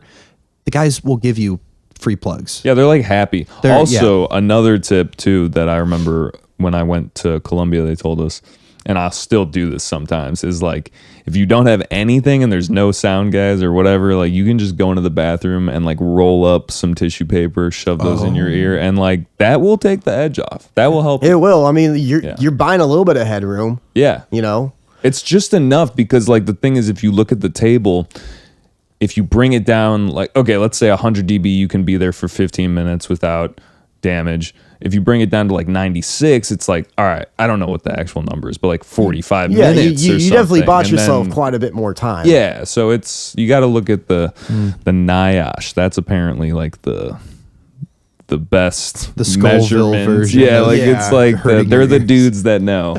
Anyway. But back- yeah, back I to mean, Quake. we just basically started thinking like, you know, we can help actually shape culture here and saying like we can create a socially acceptable environment and an easily acceptable product that doesn't have to break the bank. It's actually like way lower than a lot of other like similar competitors as far as price point, and like you got to enjoy the music without it sounding like shit too. Because it's really easy to throw that balance off, you know. Right, yeah. And again, as an engineer, if I spend a bunch of time EQing the shit out of the system for a room, you know, I put in all this work. Like, why would I not want people to enjoy it as much as I poured energy into it? So, being able to provide a product like this for our customers, be able to say, look, long game, we want you guys to be able to enjoy this with us for years. I don't want you burned out here in a couple of years being like, ah, shit. Yeah, I can't hear for ass. Like anytime I hop in my car and like want to listen to music, the dial's all the way over and you hear all the speakers just like blown. And they're just like, oh yeah, I kind of got a little faint bit of it. And you're like, no, man, that's going to be a terrible way to live our lives. Yeah. And like I don't want to say I'm like a leader or anything, but if I'm in a leadership position of being like, hey, I'm curating this stuff, it does kind of fall as almost a bit of responsibility to offer that kind of thing. If I understand like the risks involved to them physiologically and whatnot, Yeah. it would make me a shitty person not to like act on that to a certain degree. So, you know, being able to provide a fairly discounted product for hearing protection for our customers or whatnot. Yeah. And just kind of open that up to anyone who just wants to take their hearing seriously and to start to create this environment that says like, you should. This is something you should invest in as much as, you know, you'd wear a helmet on a motorcycle, as much as you'd wear sandals to the beach, as much as you would. Yeah, you but know. even in a different sense than a helmet, because like I bike around the city and I wear a helmet, and like if you never get hit by anything, you know, knock on wood, then you know you don't have to wear a helmet. But if Yeah. you're going to concerts, like it's like a duration yes. thing. Like yes, there is like a loud ass sound that could like fuck you up, like a transient that's just like way too loud, like a gunshot. But generally it's more the duration stuff that gets you. Yeah, absolutely. And again, like that's why it comes down to like, hey, if you're trimming off even a few dB, you've bought yourself that duration time is much, much longer. Yeah. You know what I mean? So where can people find the plugs? Is it like so you can find them honestly just off of our website. It's a qwa.ke. It's a Kenyan domain, but there's no .com or whatnot. qwa.ke. That's funny. You can find links off of our socials being quake.402 for Insta, or you just look up Quake and find the page that is not the video game. On Facebook, you should be able to find all the links. Video you need game to from slabs there. too, yeah. Hey, Quake was awesome, man. They're also pretty sleek, you know, like they don't stick out of your ear if you're like worried about being that guy. I don't think that really matters that much anymore. In terms of like looking goofy or something, I think that doesn't matter. I think there's so many other things you can do to look goofy that Right. like earplugs should be the least of your concerns anymore. And honestly, like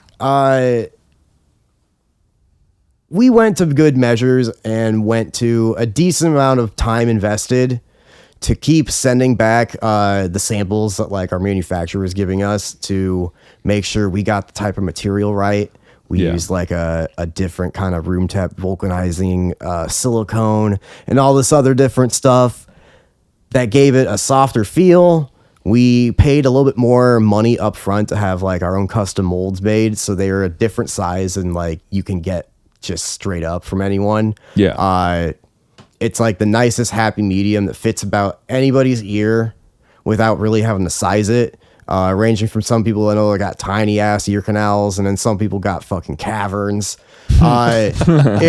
It all stays in there fine. I got a buddy who he was at North American Music Makers Conference, and he was working some booths there, and also he had a loud hotel mate who just snored all night. And he messaged me and he said like, hey man, I use these out there, and like I really didn't take these out the whole time. They were so comfy. I basically slept with them in because like dude snored so loud and there was really nothing I could do about it. And like, you know, I'm just in a loud environment all day, like 8-9 hours a day. And he just wore them basically the whole week, 24/7. That's awesome. And like came back and gave kudos on it. And I was like, all right. Comfort is huge. And I just want to say that, you know, this isn't like a paid sponsorship or anything. Like, not yet. Yeah, not yet. But like, it's really something that we believe in here.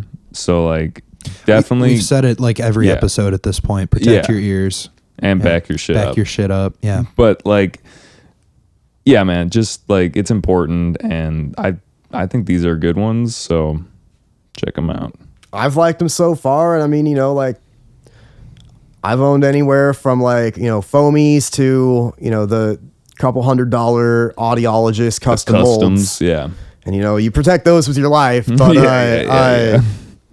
I don't really think there's anything at the price point you can find that's going to beat it. Yeah. In my opinion, you know, I'm going to have my own bias. You know, I help create these, but Right. really at the end of the day, I think it's about the best bang for your buck you're going to get. Instead of going to Guitar Center for a $40 pair that they have at checkout, you know, you're gonna support your local artists. Definitely. Yeah. Yo, well, I think we did our due diligence there. Hell yeah, bro. But I think we need to run a couple tracks. I think so too. And then honestly, I got a wrap up question, and you know, we'll call it a day. Alrighty. But yeah, no, I feel like we went down a deep conversation, and that's what I fucking love. Oh yeah, because we can listen to the music off air. You know, anyone can. Yeah. But like, I do want to run some. Let's do Phalanx. Hey, This one came out on Chief Kaya's label. What is a Defy Culture. phalanx? Is that a thing? It's basically like a formation of Greek soldiers that are all basically like holding huge ass shields and then having like a long pike. Like 300 Yeah, style. basically that's a phalanx. Bro, you know, I should it's just- know that, man. It's like the ultimate defensive position. Yeah. And with 140, you don't have to keep it like slow and slurky. A lot of kids like are all about that, but like I like other areas of it. I like it a little bit more driving, almost like technical. A little bit more emphasis on like just forward moving, like 16th notes and stuff. Combined with sort of more hypnotic bass lines. You'll see what I mean.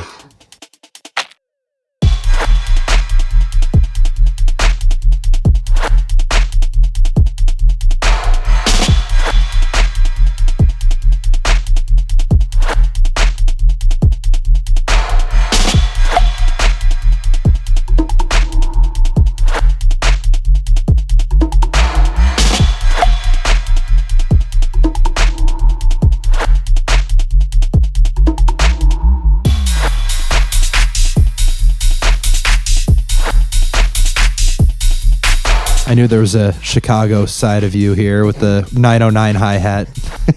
Always. It's the best one out there. It really is.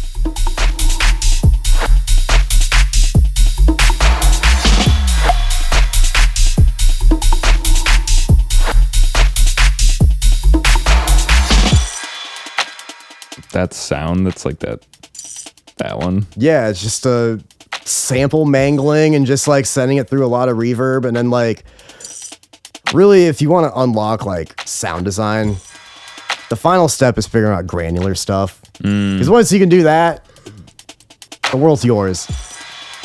That's like final form synthesis like theory right there.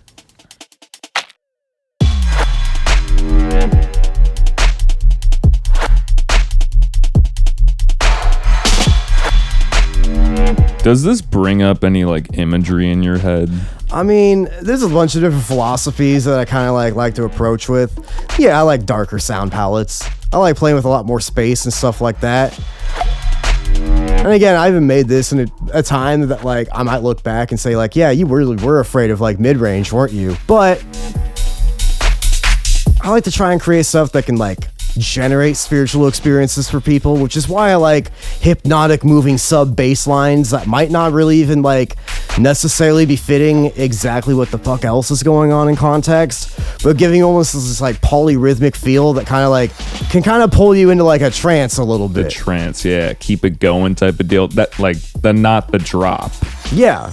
It's way more progressive than like something that requires a drop. I like layers. I like slow ramp. If Rick and Morty ever said anything that was true, the slow ramp gets their dicks hard, Morty.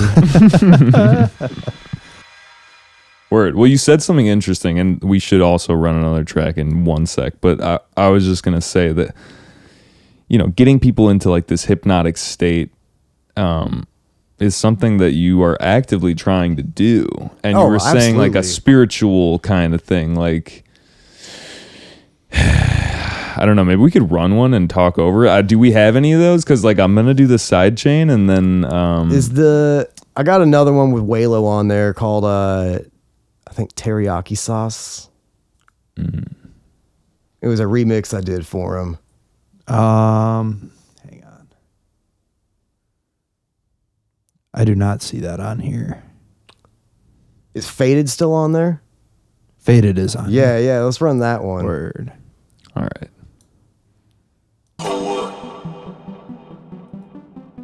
Headshot. Nice. Sit down. Then do it. Pass out. Wake up.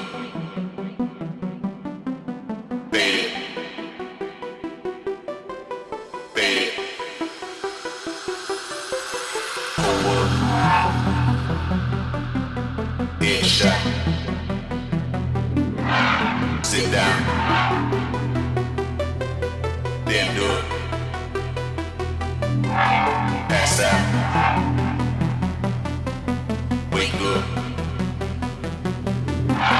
Fade it. Fade it. Fade it. Fade it. Forward. Headshot. Sit down. Then do it. Pass out.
shot.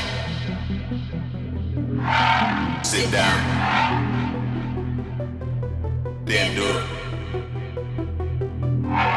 Pass out.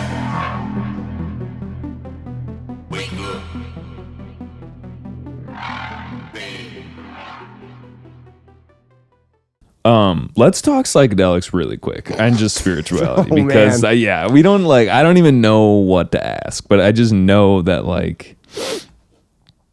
feel like you're thinking about it when you're making these tracks. how deep do you want me to go with this one? I wanted to more talk about just the spirituality that you felt from this music and the link and the first time you kind of felt that. So, especially when it comes to if we're gonna specifically talk about sound system music, Yeah. the first time I really heard it and understood it is understanding reggae is not a neutral genre. Reggae is not a it's political, man. It was born out of extreme poverty. It was born out of extreme circumstances that it would be pretty hard for anyone to really kind of comprehend. It was born out of all sorts of stuff. And the difference between good and bad reggae to me has always been can I feel that taste of struggle in there?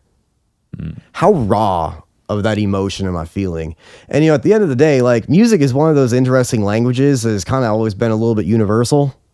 And without saying a single word, just assembling a few different arrangements of different oscillating pitches, you've communicated things that probably can't even be put into words. And especially with sound system music, being able to be made feel small. That's always the real. first time that you begin to realize spirituality is understanding there's things bigger than you. Dude, okay, yeah. That's something I was going to say too when we were talking about protecting your ears too. It's it's got to be loud so you can feel that movement. But obviously you still want to. Well, I mean, it's I remember one of the first times I ever felt legitimately scared. I was in my own backyard and I was tiny. But remember there was a lightning storm going on and you're eventually going to go inside. It hadn't started raining yet, but you're hearing thunder and it's kind of interesting to stand out there and you hear a really loud boom. Yeah. And you can hear it echoing across the entire county. And for this moment, you realize you are so small, you are so insignificant, and something is very viscerally demonstrating that to you. You feel like your entire box just got broken. Yeah, you feel like your entire perception just got widened way faster than you would have liked it to, in all honesty. And that's why you're scared. That's why you're you lose your breath a little bit. You second guess yourself and you begin in that moment, begin to think about so many other things that you had never thought about right then because you feel insignificant. You feel less than what you thought about yourself. And really that's the kind of the spark to spirituality, in my opinion. Yeah, I've dabbled with a lot of psychedelics. Probably more than dabbled. I guess how far do we want to go here? I'm not going to self-incriminate. Yeah, because, no. It's all right because oh wow. I just wanted to think about your philosophy. I think you already said it. Yeah. Is that thing where it makes you feel insignificant and these huge cavernous sounds played over a loud, good system, when it hits you and you're not expecting, you're whoa. And you're not necessarily you feel small. You're not necessarily scared, I would say. There are certain sounds that you'll hear that are so raunchy. They're what is it sounds like a monster or something. Yeah, absolutely. But I really think that that's the thing. You're right. And I gotta say, sorry, Jerry, don't mean to interrupt you here. I think it's super cool, the concept of, excuse me, any producer or dance music artist that wants to make something like that touches you a little bit deeper than just, yo, this is filthy, like, fuck, I could headbang to this, yo, the bass sounds sick, and actually kind of elicit that kind of emotional reaction that's not immediately dance or euphoric or happy. It's more just like fucking, yeah. A I think that's cool. sense of awe a little bit. Exactly. Or Something fear. that really touches you, even if you fucking hate it, and you come out of that show and you're like, that was fucking that. What the fuck was that? I came out of a movie like that, and I'm like, you know what? I felt something though, right? Like it touched me in a obviously What a movie? deep way. It was that movie. I can't remember what it's called. It's like the two kids in the VHS camera. It was an indie. And it got circulated around. I saw it at Music Box over the winter. Is it scary? Yeah, but like, Wait, Is it VHS. Insidious? yes, Yeah. no. Fuck, I'll I think look you're it thinking up. of Sinister. Yeah, Sinister. That was Sinister? it. Sinister bangs. I With don't. the 8mm film. No, dude. With Bagul, So dude? this, Oh my god, that's one of my favorite scary movies. we'll put it in post. Yeah, sure. Anyway, No, you know, it's like they have like 6 or 8 cameras, like really shitty quality, and at times you're literally just looking at like a carpet with a TV flickering for like 45 seconds and like no sound. It's just the sound of the TV and the kids playing. And I walked out of there, I'm like, what the fuck did I just watch? And I still feel that way, but you know, But you it had that remember it. impact, Yeah, and no. I was just like, you know what? It made me feel something. Can I really be that upset about it? yeah. No, that's real. We'll say I'll try and find the movie name. It's okay, yeah, it no. makes sense, but yeah. Yeah, man. We don't have to go down like bro, what's like the hardest you've ever tripped? Oh no! Like, I mean, no, I was we're not- gonna say I went to prison for psychedelics, but Oh shit! I mean, I don't know. You can go as deep as you want. I wasn't trying to. I mean, I've definitely done my fair share of self experimentation. I'm not exactly afraid of like self incrimination because I've already served whatever society feels that I owe them for that experimentation. Damn. And it's all right. That being said, like, I mean, I could talk about the politics of LSD or something like that for like probably another 3 hours if I wanted to. Sure. But like at the end of the day, you know, it was something that like changed a bit of how I think on stuff. Some for the better and some that I actually felt later needed deprogramming.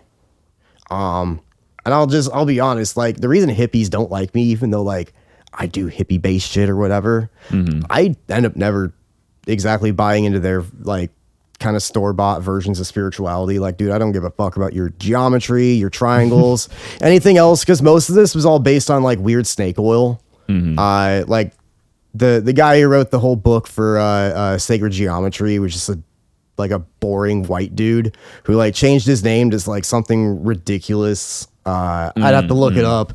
And he basically like sold himself as like a fake spiritual prophet and like just made up this weird backstory for himself. That's all cap. It's all bullshit. Like it's fun, like fairy tale shit, but like, Yeah. I mean, there definitely is geometry that's crucial Yeah. to the fabric of our reality. yeah. And I'm 100%. not discounting any of that. There's actual cool stuff to investigate there. Right. There is a lot of just hoodoo that gets thrown into there, and you know, a lot of people just No, don't, I a lot of respect people don't that. want to break their cult mentality of that, you know. But Yeah.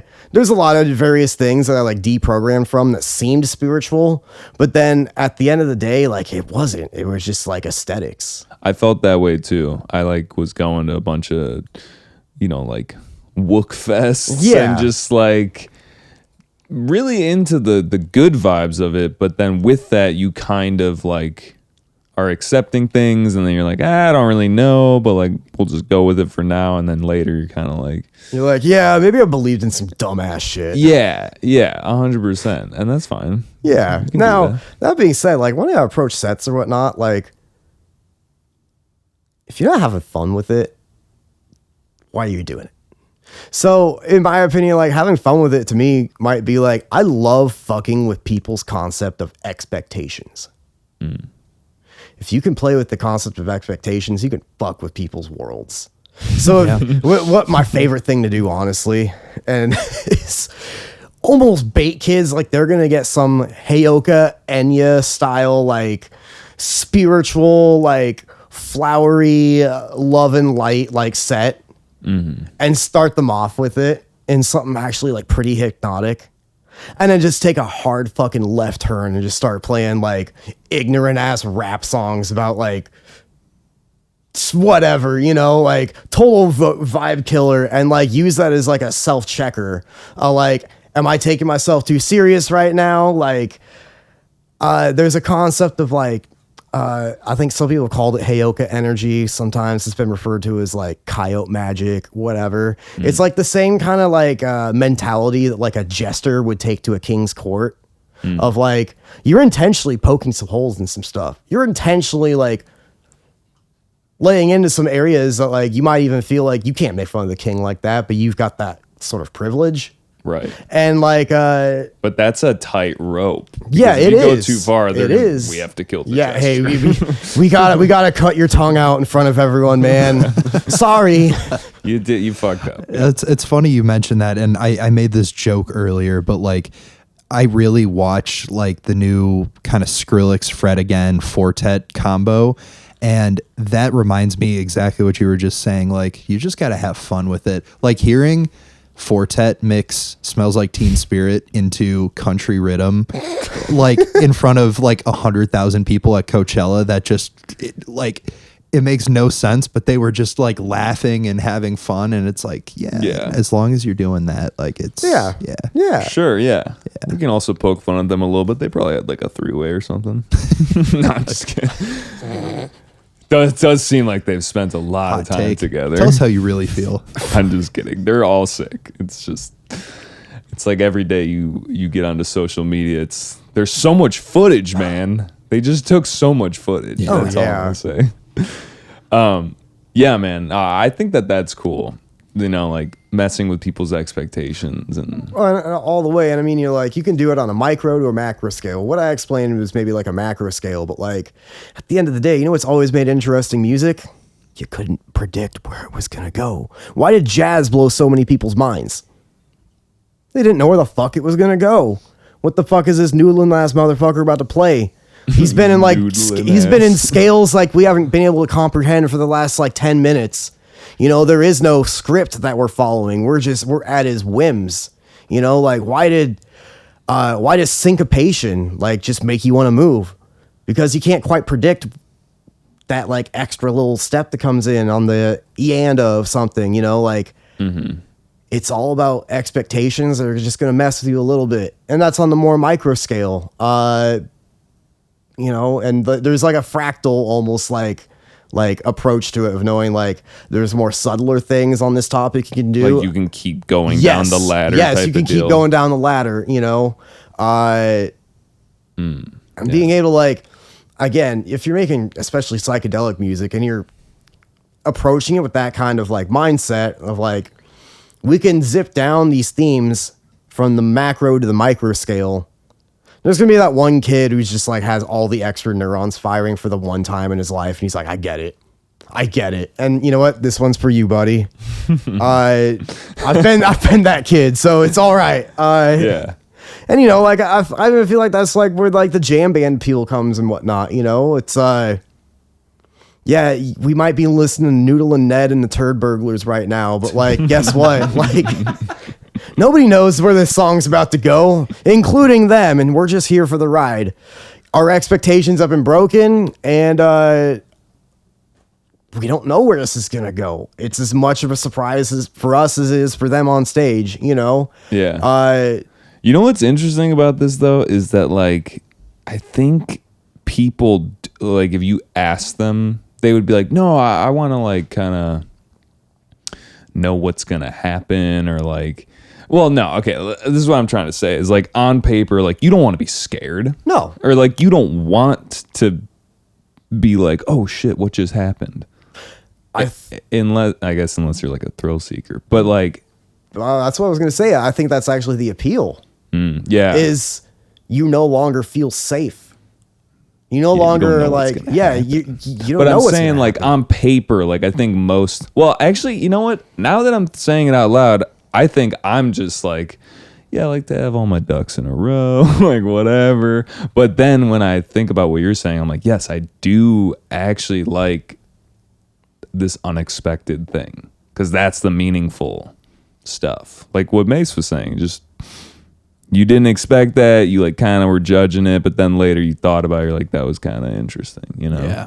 So yeah, man, that's real. But I also feel like, just to go back to psychedelics, that is the thing that scares you. Like, you take psychedelics and you're like, oh fuck, I am scared now. Yeah, we've crossed to a line where everything is now unpredictable. Yeah. You know? And it's like kind of masochistic, but at the same time you do it because it's going to make you grow or reprogram or something. Yeah, I mean, you know, like you are going to turn on different neurons in your brain. You may also feel like a complete fucking idiot. Yeah.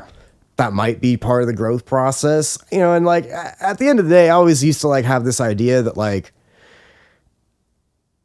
eating psychedelics will take you to this like higher plane of like understanding or whatnot. And it's like, I've had to challenge that one. I have, you know, it's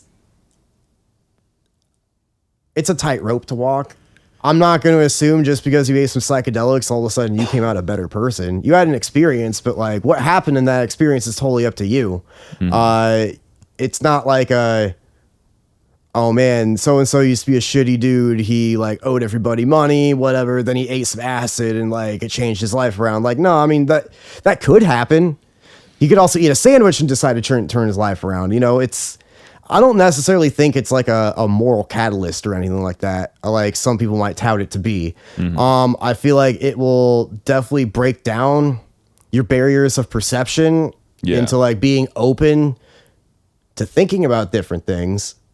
Which might scare the shit out of you. Yeah, which might scare the shit out of you, you know? But that's what I'm saying. It's just like, what I'm trying to say is like, people don't want to be scared, but it's what's good for them. Yeah, kind of. I mean, you know, at the end of the day, I don't want to take like psychedelics, use this necessarily as like the full on example, but growth is always going to come outside of your comfort zone. Right.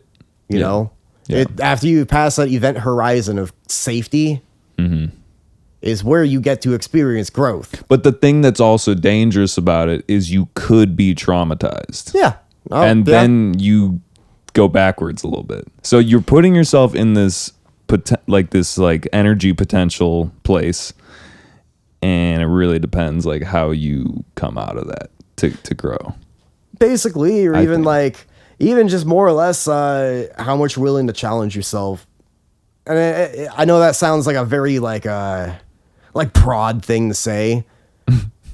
Like it's so unspecific that almost holds no weight, but it's just Right. sort of also like a universal thing of like, how much do I want to challenge my thinking? How much do I want to put to test various like stances I hold on things, and how am I going to logically keep consistency here? And as you begin to mature as a person and you get better logical processes that are going to happen, you know, I don't expect anyone who's 21 to come up with like greatest logical processes for stuff. You're still waiting on a brain to mature, buddy. You got 5 years, you know, it's going to take some time physiologically and just like, you know, the amount of experience you get in life to kind of like shape and mold all those various different things that become those systems of like, you determining if something's bullshit or not. You determining if something's like productive or not, worth your time or not, whatever. How you figure out what you value in life, you know, are all going to come from these various systems that you're going to be developing of your own logic. And how much you want to put that to test, how much you want to improve that, how much you want to refine that into something that you find congruent. And none of that's going to come exactly from a position of safety. Right. It's going to take that, like, questioning yourself, was I wrong about thinking about this the whole time? That's Yeah, never a is- fun thing, you know? No, yeah. No one wants to be like, I was wrong.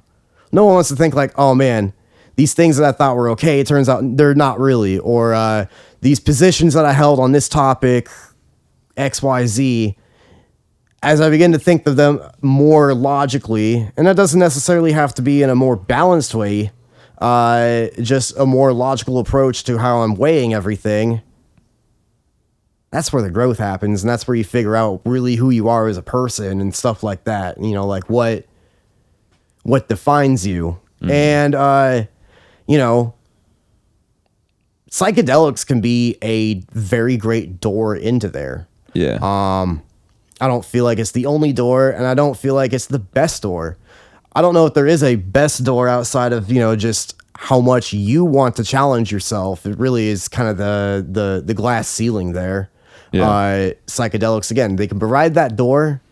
They can provide that space. They can provide various tools, like I said before, for breaking down perception, but that doesn't guarantee you are going to do the work further past there to develop yourself as the person that you want to be. And yeah, you can come out of there traumatized. It happens a lot more often than I think people should realize. Like, Well, yeah. you know, It also just depends how you then think about that, I guess. Yeah. Or like the further of the programming. Like Yeah. if you come out of it traumatized and then you do the further work to realize why it was traumatizing. Yeah, then exactly. it's just all this big path. Yeah, no. I it's just funny for me to think about like LSD or drugs or like whatever, like psychedelics just being this thing that just like scare you, and we're all like, yeah, this is cool, dude. This is crazy.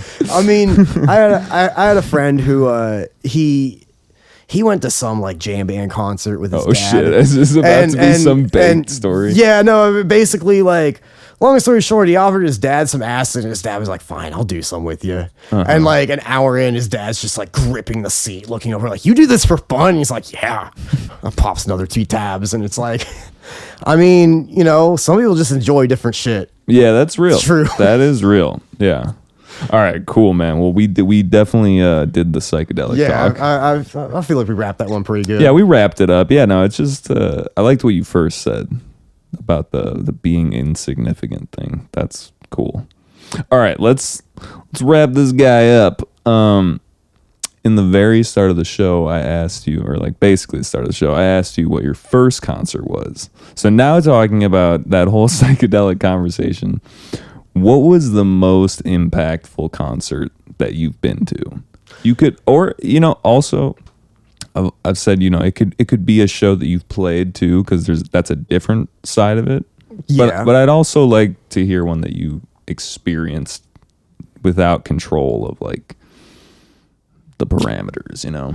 Man, I'd say honestly, like one of the most like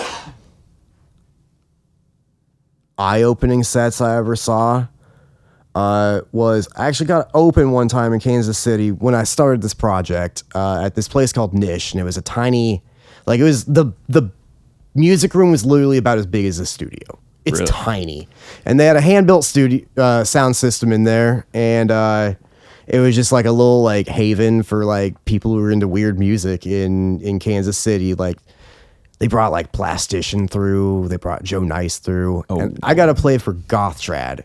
Now, like I'd always kind of, as I got into like the deeper, weirder, deep meaty side of dubstep, especially for UK stuff or more international stuff, Goth Trad is like one of those like you get told to respect him as a goat or whatever. Because he's from Japan. He's basically one of the first Japanese producers, like a really, really old school Japanese, or well, dubstep producer in general. And like, I knew I really liked this dude because one of my favorite bands is called Boris, and it's like experimental drone stuff. Like I love like Bong Ripper, Weed Eater, shit like that. Like the stoner doom metal. I can't get enough of it. But he actually had like some tracks with one of my favorite like stoner doom bands. And it was really interesting because his tone, his like style is like, it's really messy. It's really noisy. It's really industrial. And it's very like intentionally like low fidelity. But the way he pulls off grooves and stuff is just kind of unreal. And he starts off like playing they weren't even acetates. They were like straight up metal discs of like 7-inch records of really, really old school dub. And he totally transcended what a DJ set could be to me. Cause like, I was just sitting there watching in awe of like, he started off with like some spacious, like antique reggae for lack of better terms. I mean, like these are probably some plates that maybe only can get played a couple more times. Reggae. Okay. Yeah. I mean, like some of these pressings I think were probably at least from the 60s or 70s. Wow. And it starts off with that and transitions into like this gentle building like wall of sound. And I'm not sure how he was pulling this off with like doing a bunch of feedback or what, until it was just like this like wall of sound that was just noise feeding into itself. And then slowly, I still don't know how he pulled this off. He just started layering in drums and stuff and like slowly built these layers over and over and over. And it was like one of those first things that really demonstrated how you can simply make hypnotic stuff. And it blew my mind because like it probably took like 16 minutes of layering onto like this wall of noise till this first drum beat kick came in. And it was I was so ready for it. I was so hyped and I was so expecting it because I've been teased and denied with it for so long that like when this like kick drum sample started coming in with a little bit of like a snare and started to give it like structure, I was just so ready. And like from there, when it dropped off and like some actual bass coming in now, because you just been teased and denied and knew it was coming, but just weren't sure where. By the time it came, you were so ready for it that it was so impactful. And like the energy that like that first sub note brought in could not have been matched if it came in like any time before. And it was like understanding like, dude, if you give yourself the patience, if you give yourself the I don't just want to say openness or something because it makes it sound like I'm trying to sell a cult or whatever, but like if you give yourself that like ability to just wait and just let them cook, by the time they start delivering that dish, you're going to be so ready for it. And like it just broke so many different musical concepts that I had because like I had been stuck in this like, you know, build to drop to build to drop to build to drop like idea of the energy going. Yeah, I gotta keep this like keep pumping in as many like what the fuck moments as possible. And I was experiencing a way more intense what the fuck moment. And it was like so much more impactful than like, you know, just having like a crazy huge snare build into like some like filthy wah wah. And it just changed my entire perception of like how to direct energy because it was so different than anything else I'd heard until then. And, you know, when he started getting into his like his heavy VIPs and stuff, the place was going wild because like you actually got taken on a journey and not just like in a like paying homage to words way. Like every Dude, DJ set, everyone's bro. like, oh bro, it was a journey. Bro, that shit was a movie. A journey from what? Like LMFAO into like animals into like like, you know, fucking whatever. Like, bro, that's not a journey. That's a top 40. This was a journey. Like I legitimately felt like I got traveled places, you know, and not just in aesthetics or anything, but like that was a story, you know what I mean? Yeah. And that was honestly probably like one of the most impactful sets I ever saw. He knocked it out of the park. He brought in so many different like experimental elements, but like they were natural. Because I've had this like conversation with people before. You know the difference? It's hard to explain between like psychedelic and just low effort bullshit. Yeah, no, I know what you're talking about. And you're like, well, is it trippy or is it just, are you just not trying? You know, is it trippy or are you just trying to like play this off as low effort bullshit? And like, this was definitely not low effort bullshit. This was prime delivering. Yeah, he was thinking about it. Yes, there is so much real intention and stuff behind it that like it changed how I thought about music could be. Yeah. And like I feel like that's what ultimately anyone's looking for if they're trying to define like what was the most impactful set you ever saw. Like, nah, it was the one that changed how you approach and how you think about everything. And I'd have to say Gothstrad did that one for me. That was a great answer because that's exactly what I'm looking for when I ask that question. Not just like, bro, dude, I headbanged so hard. Yeah, man, that's given me some like Kundalini energy vibes. Yeah, where it's kind of. I mean, not to like bring it to the woo, but I'm just saying I've heard people where it's like that you're waiting and you're slowly building, and then you get to a point where you're just living in this space of like tantalizing, just you're just like living in a higher plane basically. Well, yeah. Because you slowly got yourself to that point. Well, I mean, like, and again, when we talk about stuff like this, like, I do not expect anyone who's 18, unless you got weird fucking tastes, to like this. I don't expect anyone who, like, doesn't want to approach art and music in the same way to, like, be about it. I understand that. I'm a weird dude. You don't have to tell me that. I'm already well fucking aware. So like, You're a cool dude. I like so you. with that being said, it's understanding most people who are going to be into this stuff are going to have different tastes. And circling back again to why I feel like this kind of stuff has lasting ability, lasting culture, lasting importance is it's intentionally different and it's designed for people that aren't in that EDM age range, to be honest. Like these are like going to be more old heads, like I don't mean to like make the techno snob like wearing all black with a fucking black Carhartt and like sits arms crossed with like a mustache in the corner and just kind of like chin stroking the whole time, be like, that was a sick Haas effect. Hell yeah, bro. That can be me. But you know what?